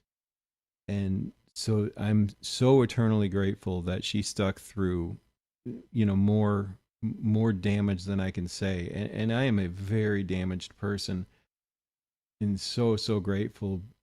And then just realizing someone that will deal with your crap willingly. Oh, dear Lord. That's a very rare find. Yeah, they are out there, though. That's one thing I haven't given up on, is hope. Brad says, You're a good guy, Jeremy. Great songs, great interview, Jade. $5 super chat. Thank you, Brad. You're right, though. I took 10 years away from even looking. And lately I've started looking again. And I'm pretty upfront. I try and just throw out the bad stuff straight away. Go, you're going to find out straight away anyway. But my Lord, some of the stuff that people have thrown back that I've met, I just go, holy shit. Nothing. Sorry. I need to go now. I don't even know what to say to that. People. There was a chick flick that had this as it was Runaway Bride with Julia Roberts. I shouldn't even admit that I watched that. And Richard Gere says, we spend all this time trying to press each other. What we should do is tell each other the worst thing about each other. I agree. So what do you think? And there was an episode of Bob's Burgers, same thing. Very deep. And if they can, in the Bob's Burgers episode, the guy goes, you tell them the worst thing about yourself. And if they can stomach even looking at you for another minute, then you're in good shape. A lot of the time too, Jeremy, the things we think are the worst things about ourselves aren't, because we've come through them. We've found ways to come through and deal with them, and even being able to say that this is the worst thing shows immense strength and resilience. So again, like what you said, we build these stories up in our head. This is so terrible. And then I talk about it, being trans. I buried it for so many years. And then when I finally told people, they were like, that's it? Like, really? In the scheme of everything we've seen you do in your life? Like, that's the thing you've been hiding? We wish you would have hidden so many other things other than that. But you always think... There was one guy in that Bob's Burgers episode going, I have to dress up like Santa Claus every night just to fall asleep. Right. Like the room got eerily quiet. Yeah. And at the end, this lady goes, "Is that Santa Claus thing really the worst thing?" Okay. Here's my number. I'm happy you found somebody that is good for you like that. I wish everybody would find that kind of person. I still haven't found what I'm looking for. Not good song, that one, but that's the thing, right? Without hope, what else is there? Amen. Right. That's my philosophy on things. You look at. I'm not a religious person myself, and I'm going to talk about your faith right now. And I don't begrudge anybody from their faith. The only time I get upset about people's belief systems is when they condemn you for not being that. Like, it's the same thing. Like, I don't tell people, "Hey, you got to be trans." No, you don't got to be, right? No. But we live in a world where social media is really getting people to be so absorbed with their own thing that they project so much onto you. It's like, honestly, let me be me. But hope is one of those things that I think we should hold on to. How has your faith carried you through so many of these hard times that you've faced? So faith is both an internal and an external. So if I'm a Christian, for instance, I have external scriptures, I have external genuine lessons to look at. On top of what I internalize, which is imperfect because it's emotional to a degree, which explains the people who stand on their heads and anyway. But there's the subjective, but there's at least some sort of objectivity involved. And to separate and accept both of those parts of faith of something that I can bounce my reality off of, right? So when everything's internal, you're completely imbalanced. When everything's external, you're completely imbalanced. And so for me, faith is, so the Christian belief is one of sacrifice, that I'm inherently broken, but there was a sacrifice and atonement made, but I need to understand I'm broken and I need help. And that was the creator of all, like the 12-step programs, like Alcoholics Anonymous, were based on that similar model. And that's where you see the practicality. And I would have a pastor say, I see more a reality of what the church should look like in an Alcoholics Anonymous meeting than in the well-dressed hypocrisy behind a stained window. Yeah, true.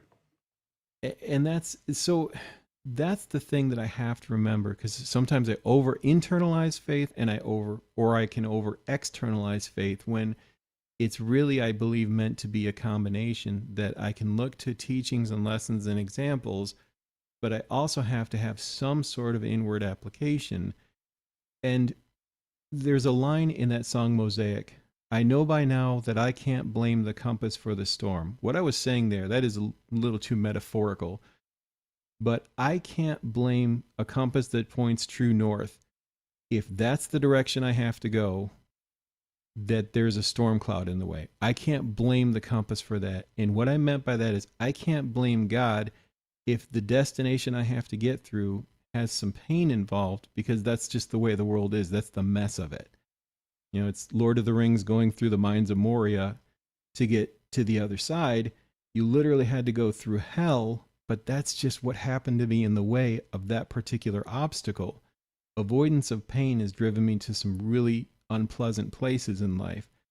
If I'm going to rely on a compass, just like if you were in the woods looking at the moss, knowing where you had to go to, I have to accept that sometimes part of that journey is going to be through a terrain that's less than optimal. And that's where faith can come in and be a help. Yeah, I love that whole idea. Look, there is a whole lot of beautiful teachings throughout all religion. Unfortunately, organized religion has taken form of finding the negative and throwing that out all the time. I see a lot all the time. I'm interested to hear Christians' opinions. I see so much stuff, Jeremy, these days on just everyone's demons, and I just go, oh, it's not that simple, right? We've all got demons, right? We've all got them. It's how we sail through that. but you just can't write people off as they're just demons. It's so negative. It is, and unfortunately, so some of the people here have dealt with like ChatGPT or vidIQ when you're trying to make a video. Yep. And I'll admit to doing this, saying, okay, what are the search terms that are going to get more eyeballs on this? Yes. And negative outweighs positive, let's say 100 to 1. It's probably quite a bit more than that. But the salacious is what gets you clicks. And once you understand that, oh my gosh, I believe denominations typically start off with good intentions. Martin Luther sees all these things happening and says, wait a minute, none of this is in actual teachings. You're inserting a whole form of government here that doesn't need to be here. So he's got this pure way of thinking and wants to simplify the church. Well, then the Lutheran Church becomes an organization that needs money. Once you need money to function, you're going to make a compromise somewhere along the line. It's just reality, because you have to keep the lights on. It's politics as well. You know, we all say, you know, politicians, you can't trust them, they all lie. But many politicians start out with absolutely the most best intentions ever. But then very quickly you realize you're now institutionalized, and that's just not the way it works, buddy. You know, and the first time you get that per diem, so you've worked in a high up corporation. Do you remember the first time you turned in your expenses? Oh yeah, Amex expenses every month. It was like, and I was with AT&T. I was like, wait a minute, I got used to that way of living in a high up sales job. There are certain government positions where they expense their entire life, so every penny goes into the bank, and once you get in, you get addicted to, oh my gosh, you know, I've got a financial freedom here. It's tough for them to function once they see that open up. You know, once you walk up the steps and you just want to keep your job after that, you know, once you're in that cycle of I just want to keep my job, it's very, very difficult to walk the path you started. Yeah, working in corporations is very much like that. I know when I worked for, I'm honest about this, I worked for American Express for many years. When I started off, I was a shit kicker on the phones, taking calls for people who can't manage their credit card.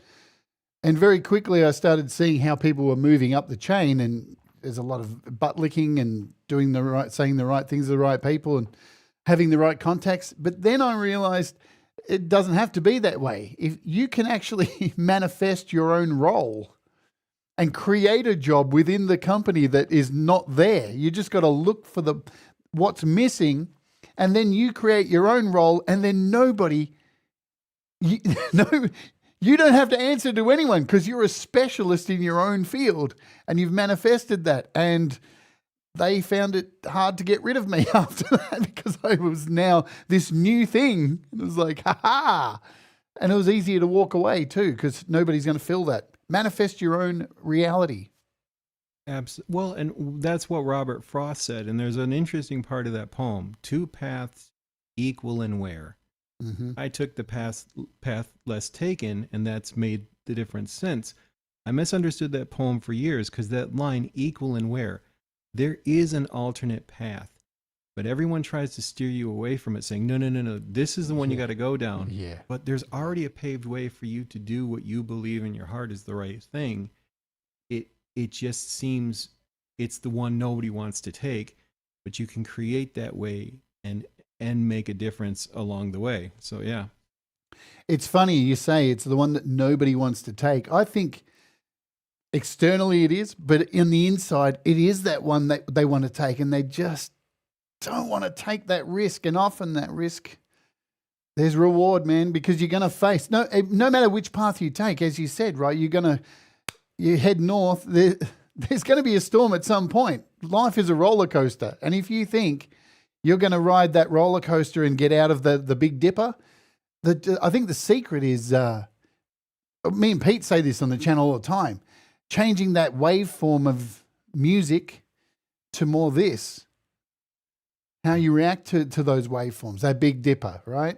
If you're able to reel that in, and because those ups and downs are always going to be there, right? We are getting very philosophical, and I love it. Rarely. This took a great turn. Rarely That's great. happens on this show. Let's play another song. We've only got 2 more to play. So we're going to play Uncomplicated. I used this on the short that I put out across social media. I think it's a beautiful song. And I think it says it all. I'm not even going to get you to explain it because it's a beautiful song. Let's play this right now. You ready, folks? You're going to love it. This is Uncomplicated.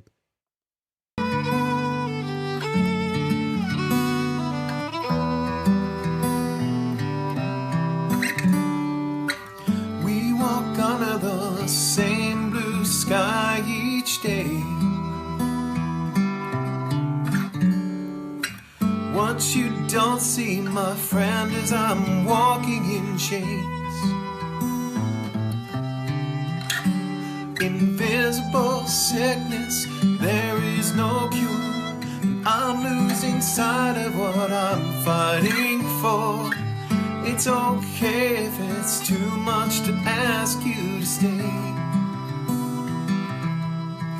Will you stay anyway?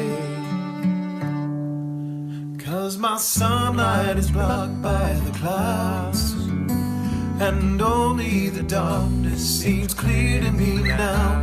It's hard to push back all the hurt, like praying for diamonds but living in dirt. When hope seems so distant and joy seems to be so faded, only pain is uncomplicated.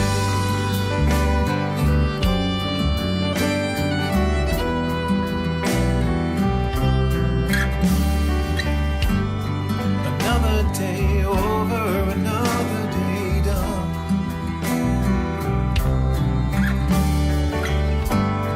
Another day where I go back to square one.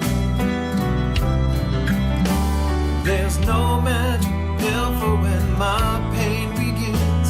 There's just no way out of this prison I'm in. One thing that helps is knowing that someone believes me. God, please believe me. 'Cause my sunlight is blocked by the clouds, and only the darkness seems clear to me now. It's hard to push back all the hurt, like praying for diamonds but living in dirt. When hope seems so distant, joy seems to be so faded, only pain is uncomplicated.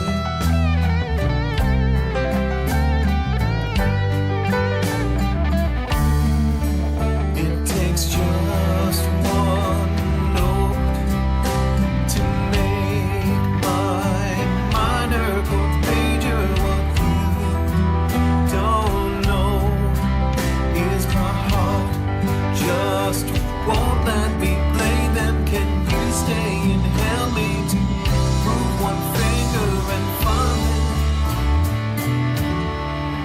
it? 'Cause my sunlight is blocked by the clouds, and only the darkness seems clear to me now. It's hard to push back all the hurt, like praying for diamonds but living in dirt. When hope seems so distant and joy seems to be so faded, only pain is uncomplicated.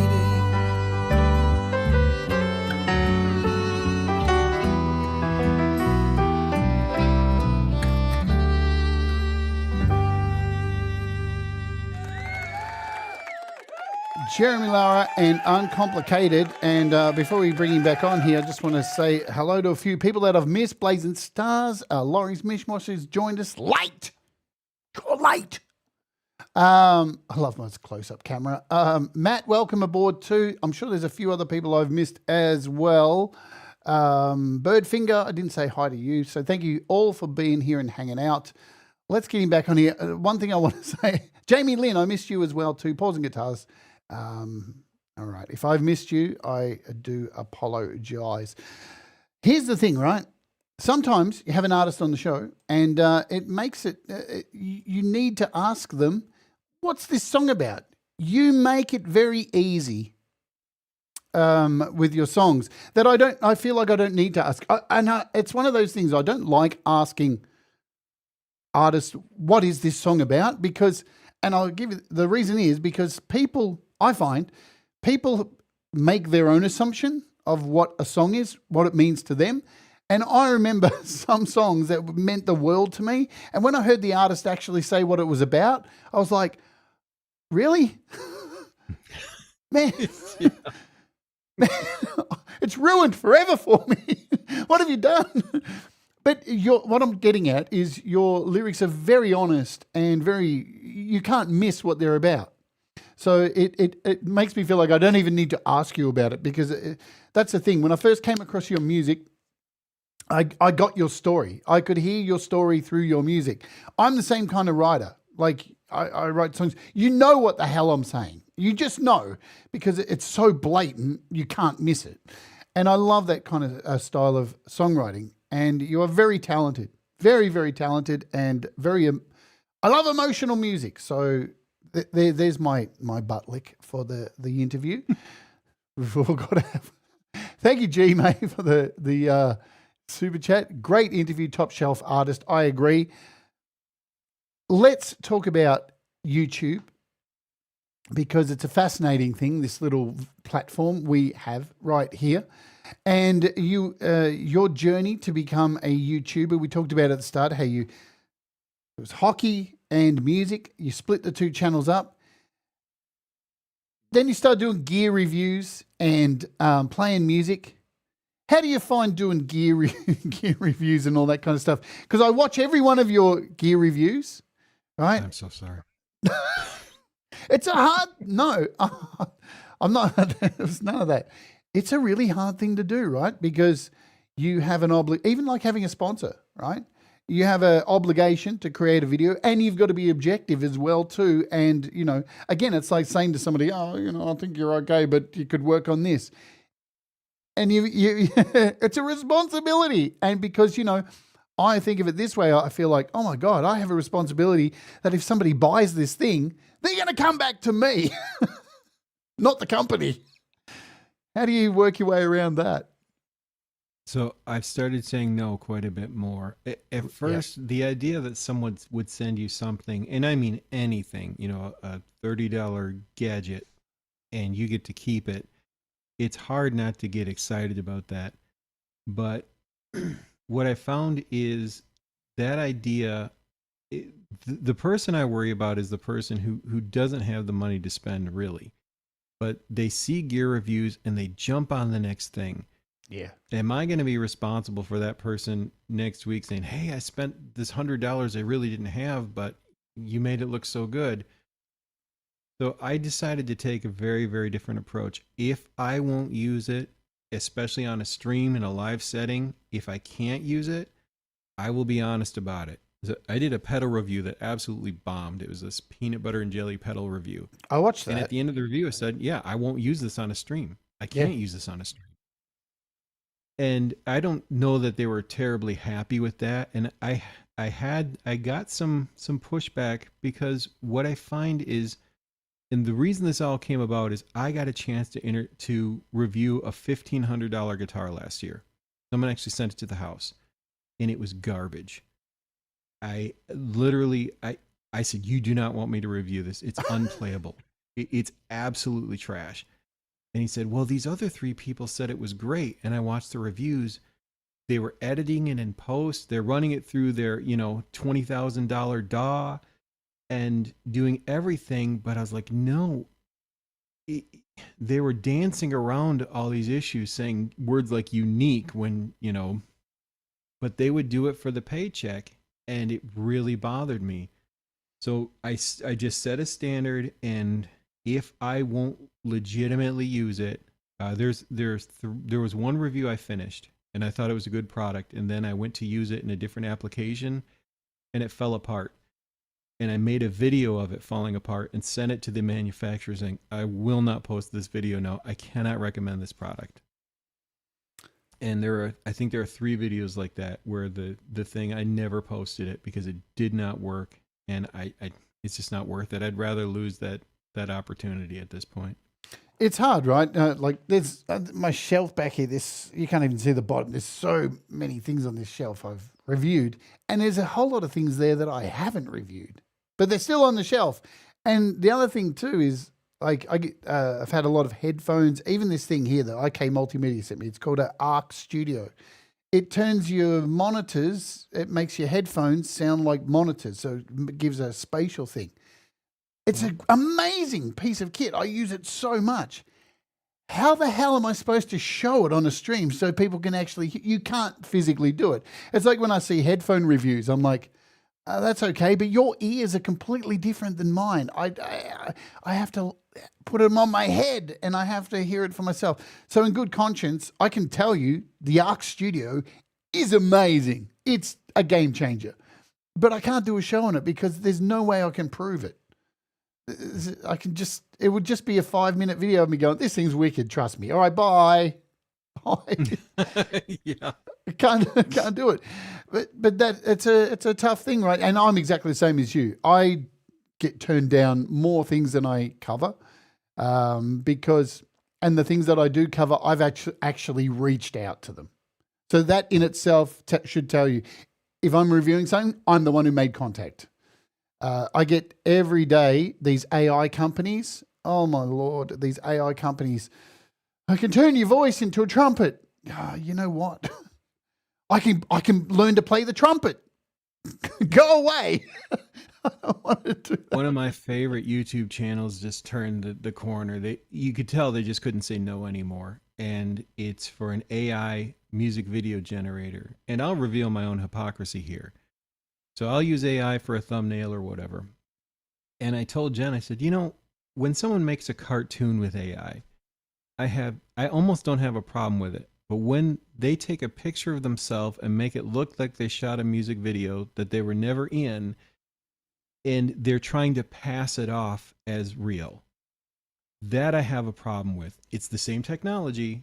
It's just the intention. If they're trying to trick someone into believing that it's not AI, I have a massive problem. But if I could make Garfield play hockey, I'm fine with it. Mate. There's my hypocrisy. Speaking of, I have a show coming up this week on The Rant, which is every Sunday for US and UK. You're not going to want to miss this, folks, because I've gone into a deep dive into the bizarre world of AI artists and the fake interviews they're creating with fake television shows, the fake music communities they have hosted by fake AI characters. It is like nothing I've ever seen. And it's got to this point, Jeremy, where they're doing live shows now where the real person goes on stage, stands there with a microphone and introduces their fake character that makes all the music on Spotify. It's to me, it's like these are marionettes. This is people playing with dolls in doll houses. These are adults who are... It's a dollhouse. It's a creepy 40-year-old dude that looks like me, and he's pretending to be a 30-year-old Canadian female. Oh, I don't want to be that specific. Whoa. Oh, yeah, okay, yeah, all right. Let me back it up. I don't have a bell. You sent me down a rabbit hole once. Yeah. You just made a brief mention. I found an entire artist roster that's fake, part of a fake family of radio companies. The whole thing is a lie. The only existing human being is a dude that has a live stream that gets 10 viewers, while his AI channels get tens of thousands of views. Yeah. But he's the person behind it. You can tell he's the only real part of this, and he can't make it on his own. And then he pretends to be those people in live chats. It's creepy. It's so weird. Like, oh my, it's real, and it's real. If you don't think it's real, no, I'm not going to send you. I've sent out the links. Once I figured this out, I started to send it to people. I'm like, oh my God, none of it's real. But I'm afraid to say the name because I don't want it. See, I don't need that. I used to be like that, and now I just don't care. Especially with AI stuff. What really bothers me more than anything is the heels that get dug in, and it's the no, I'm real. It is real, and it's like, listen, I'm on the internet. I can find you. I can literally find your address, find your court cases. I can find who you are, right? Anybody can do this stuff. You're not pulling the wool over people's eyes. And my concern is not even that, obviously, that people should have a choice what they're listening to, but it must be so sad to get up each day and look in the mirror and know you're lying like that, not only to people, but to yourself, to constantly smash that home. No, everything is, I really do make the music. And it's like, you don't. Like, and that's my problem. That the deception is my problem. I understand there's this kind of sub community that says, oh, it's just a tool. No, because when we had MIDI and everyone was mad about MIDI, you created on the back of MIDI. MIDI was a platform. This creates. That's my problem. And it creates to deceive. Yeah. That's my problem. Yeah, and I think that's the majority of people who are behind it. They keep trying. I think these companies, they keep trying to push that it's like, no, it's out to assist, and the rest of us are going, listen, we're musicians. You can't lie to us, man. We are the most frail, emotionally crippled, underpaid subsect of human beings, along with artists on this planet. You can't lie to us. We know the deal. And there's a whole bunch of artists who I follow who make great music. And it's been so sad watching them now do paid ads for Suno. And I'm like, what happened? Wow, what happened? Anyway, that's another story. But from Gear Reviews, you do live performances as well. This is where I found you. So you do 2 major live shows each week. You follow Valerie Bart each week, and then you do a Sunday show. It's Sunday, isn't it? Yeah, of course it is, because it's where you do sermons. Yeah, it's like hymns and stuff. And like worship stuff. Yeah, on Sundays. Yep. Let people know those times where they can come and see you, because it's always a very pleasurable experience, and it's just honest and raw. And if you like what you're seeing here today, and hopefully you're going to click and subscribe to Jeremy, because he puts on really, really just nice. It's just nice. I do love it, and I have to give credit again. So 4 p.m. on Fridays, I follow Valerie Bott. Valerie single-handedly pushed me forward so much when you're trying to find your feet with live streaming. I did my first live stream August 31st, 2025. If Valerie hadn't jumped in and said to her audience, you should go give this a listen. And each week she sends her entire audience my way. That's 20, 30 people right off the bat that stick around for the first few minutes. That builds up a new person so incredibly much. It's I don't blame them for dropping. Just thanks for stopping by. But Pookie and Boomer stayed, and Justine hung around. So, like everyone in the chat here, Birdfinger, like 2/3 of this chat I met through Valerie's stream, and she's so nice to do that on Fridays, and I'm so incredibly grateful. So Valerie, thank you, because I cannot believe how much you promote other people. That's almost unbelievable, and that helped me so much. We love to dump in this community. I coined the dump, because I thought that, what was it, a YouTube redirect. I was like, really? We're going with that YouTube? I'm calling it the dump. And here we are, these years later, everybody dumps on each other. You got to have some fun, right? Absolutely. So where are we at? We're going a little bit over time. How did you come across this community? I love this question. Who was it? What was the channel that you found that got you stuck with us? Motley collection of utter weirdos that are so positive it's ridiculous. For the first 3 channels I met were through my friend Tom. You guys see him in the chat, TJ Magnify. He's in a lot of chats. He sent me to these review channels, TED Talks Guitars, The Ubi, and Searching for Tone. And those 3 guys took me under their wings and helped me in that community. And then Zach Thong showed up in my live stream one day. Right. And Zach's going on and on. You got to go listen to Valerie Bott. She's amazing. She can do anything. At first I thought he was making fun of me. I'm like, oh, I'm glad Valerie's so talented. Thank you for coming to my stream to tell me how talented somebody else is. I appreciate that, Zach. No, Zach's very serious. That's one thing I can vouch for. But you know what? I did go over and I was like, oh my God, she's fantastic. But I didn't realize he was doing the same thing to her, saying, oh, Valerie, you got to go watch Jeremy. He's great. And I'm like, no, Zach, stop it. Cool it. It's her stream. But it was honestly, Zach sent me over to Valerie, and through Valerie, I met everybody. And, so Pete Johns and Frank Turzo and your stream. And then, you'll see Brad example and Lori's Mishmash. You can't say enough about how many people come over to Lori's to be on the panel and how many people you can get to know just by seeing some of what she does. And she'll invite anybody up there to hang out. Oh, yeah. She let me come hang out. It was unbelievable. She lets me go on still somehow. It's and it's a fun group. It's so musically and just like you could not get a more different group of people musically and just people as people, but everyone wants to make it work. And those are the people that stick around. When someone shows up that doesn't want to make it work, they sort themselves out pretty quickly. Yeah, But, absolutely. so those first three channels, and then Zach Thong pushing me to go see Valerie, and through Valerie, I met literally pretty much everybody was in her stream, and just unbelievable. One of the problems with Laurie is she's always got to get off. I gotta get off. I gotta get off. She hates me. Look, here's the thing about this community, above anything else, right? The world's a shambles at the moment. We all know it, right? You got to turn the world off. It's got so ridiculous.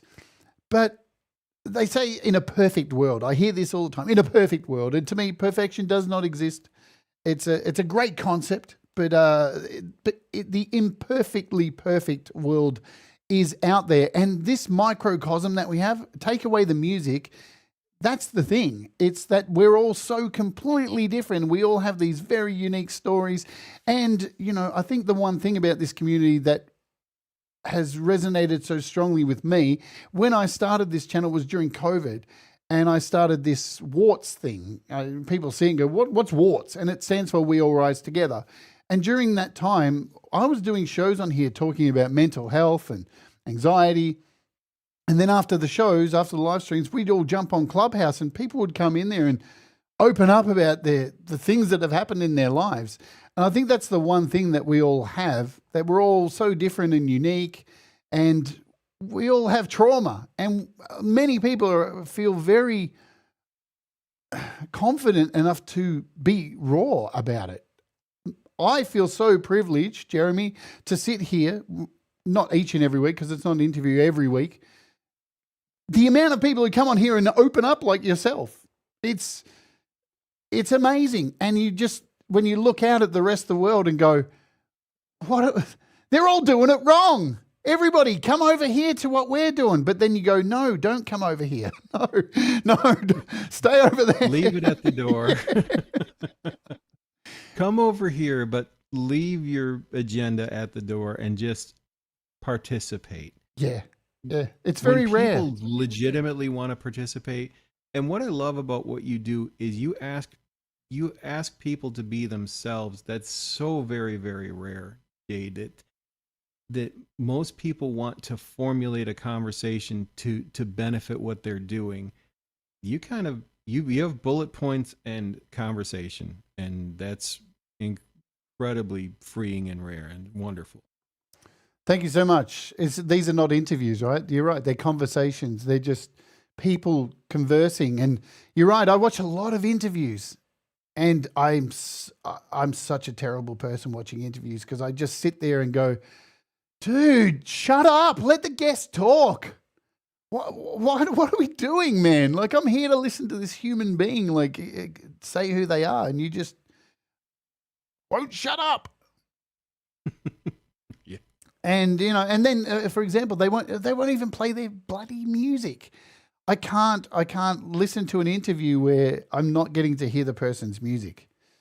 Oh, we've got Jeremy's frozen there.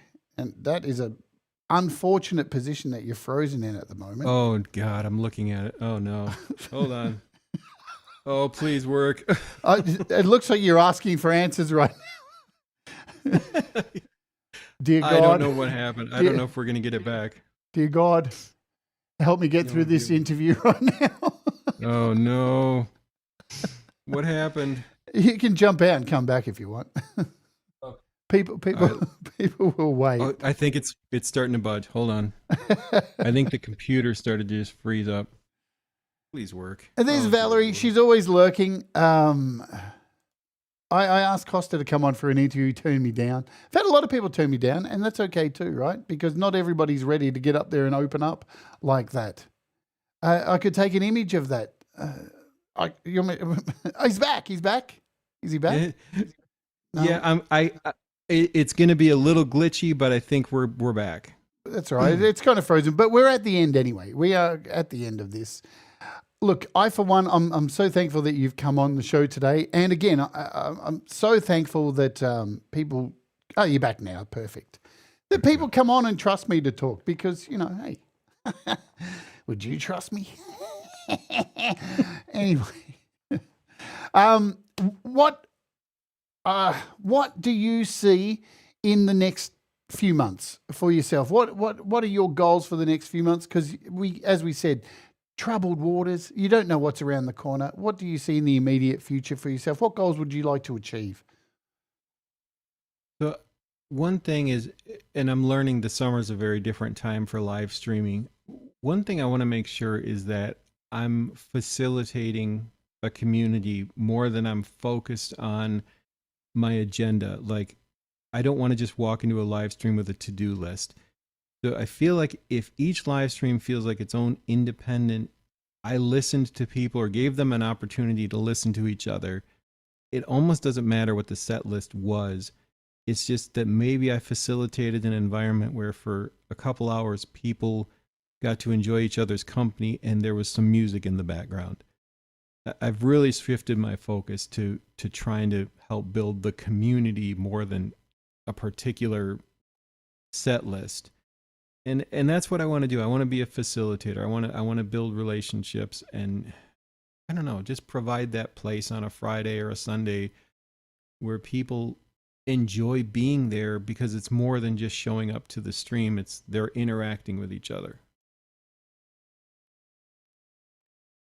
100%, right? That's what it's all about. And I see you, Lisa Noel. I didn't say hi to you. 100%. That's where it is at. And that's why we do it. That's why I get up and do the live streams. Man, because when I'm not live streaming, I'm at everybody else's stream, even though I don't chat very much. I'm there, trust me. I got an addiction. I got a problem. But I'm there. I see everything. I'm like the evil eye of Sauron.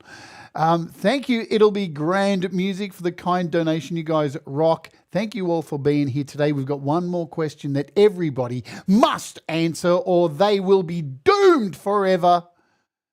It is, Jeremy, if you were going to give advice to somebody starting out making music, what would be, or when would be the best time for them to start? Well, start immediately and find someone you can be honest with who will be constructively honest with you. Honest feedback is going to build you up so much more quickly than having your feelings affirmed. If you really want to do it, if you really want to create, find someone you trust to let you create. Be yourself. Don't change yourself for someone's opinion, but find someone who wants you to be the best version of yourself that you trust to help you accomplish that. There is no right answer, right? It's whatever. I love that question. It's my favorite question of all the questions because it's me just saying, just say now. It's such a leading question, right? It's so silly.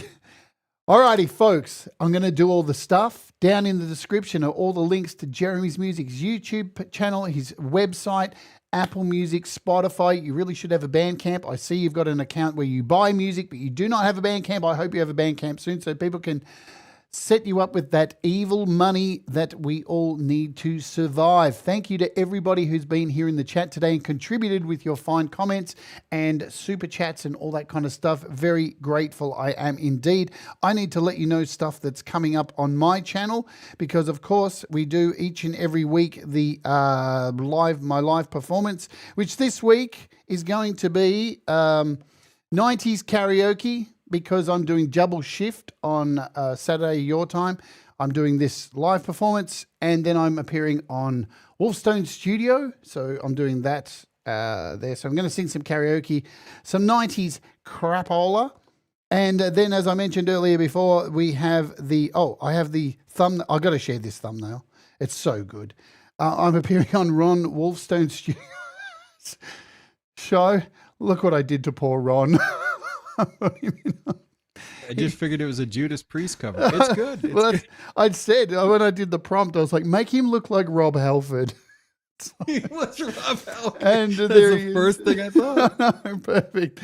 And then, of course, folks, hopefully you will not miss the rant this week because I've done a lot of research into this bizarre world of AI artists. It is so weird.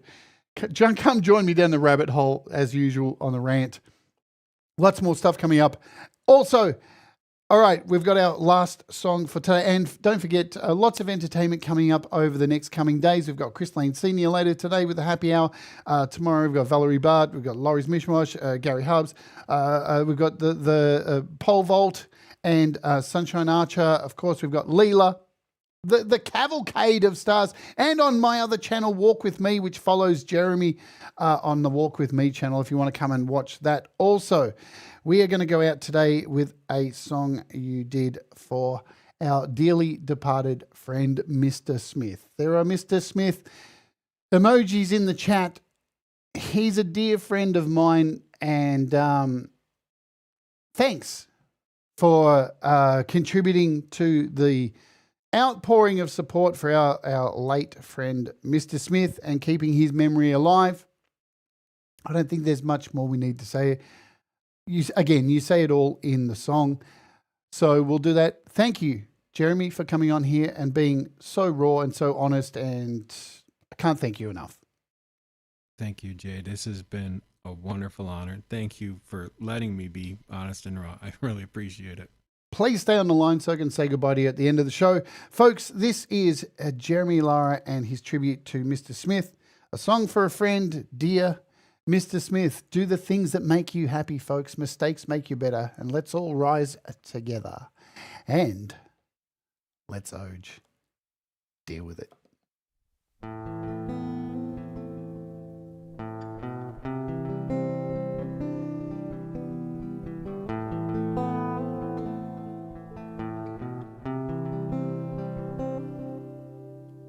Listening for the music that won't again be played.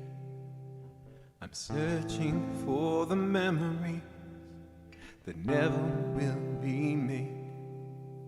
I'm wishing for a friendship that wasn't quite complete. I'm choking on the bitter and I'm searching for the sweet. There's so many things I didn't know, and my wanderings won't cease. But the few things that I knew for sure could paint a masterpiece. A tapestry of wonderment is what you've left us with. But the artist stays anonymous. Our dearest Mr. Smith.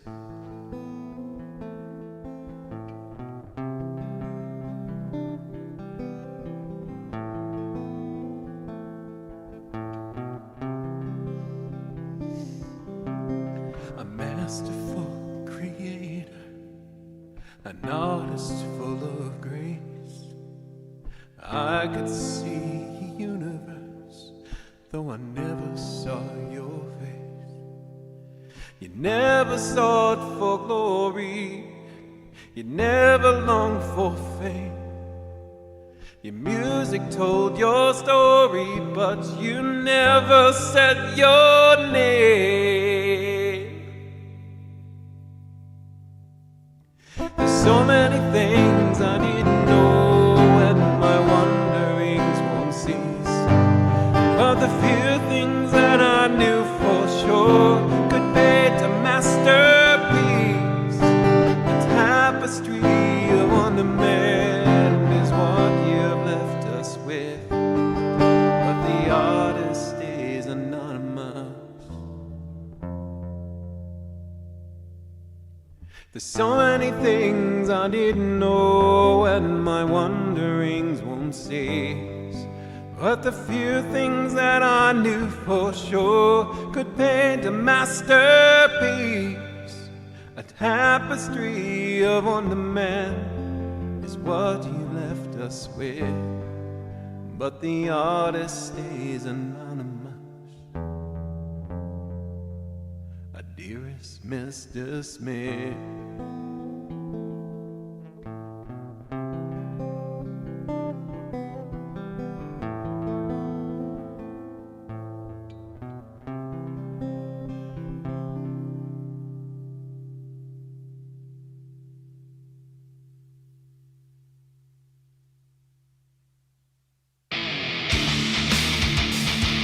Thank you, folks. Have a great day. Thank you to DistroKid also, who sponsored today's show. Remember, distrokid.com/VIP/Jade Starr, 7% off your first year. They are awesome, as is our guest, Jeremy Lara. We'll see you around. Let's go.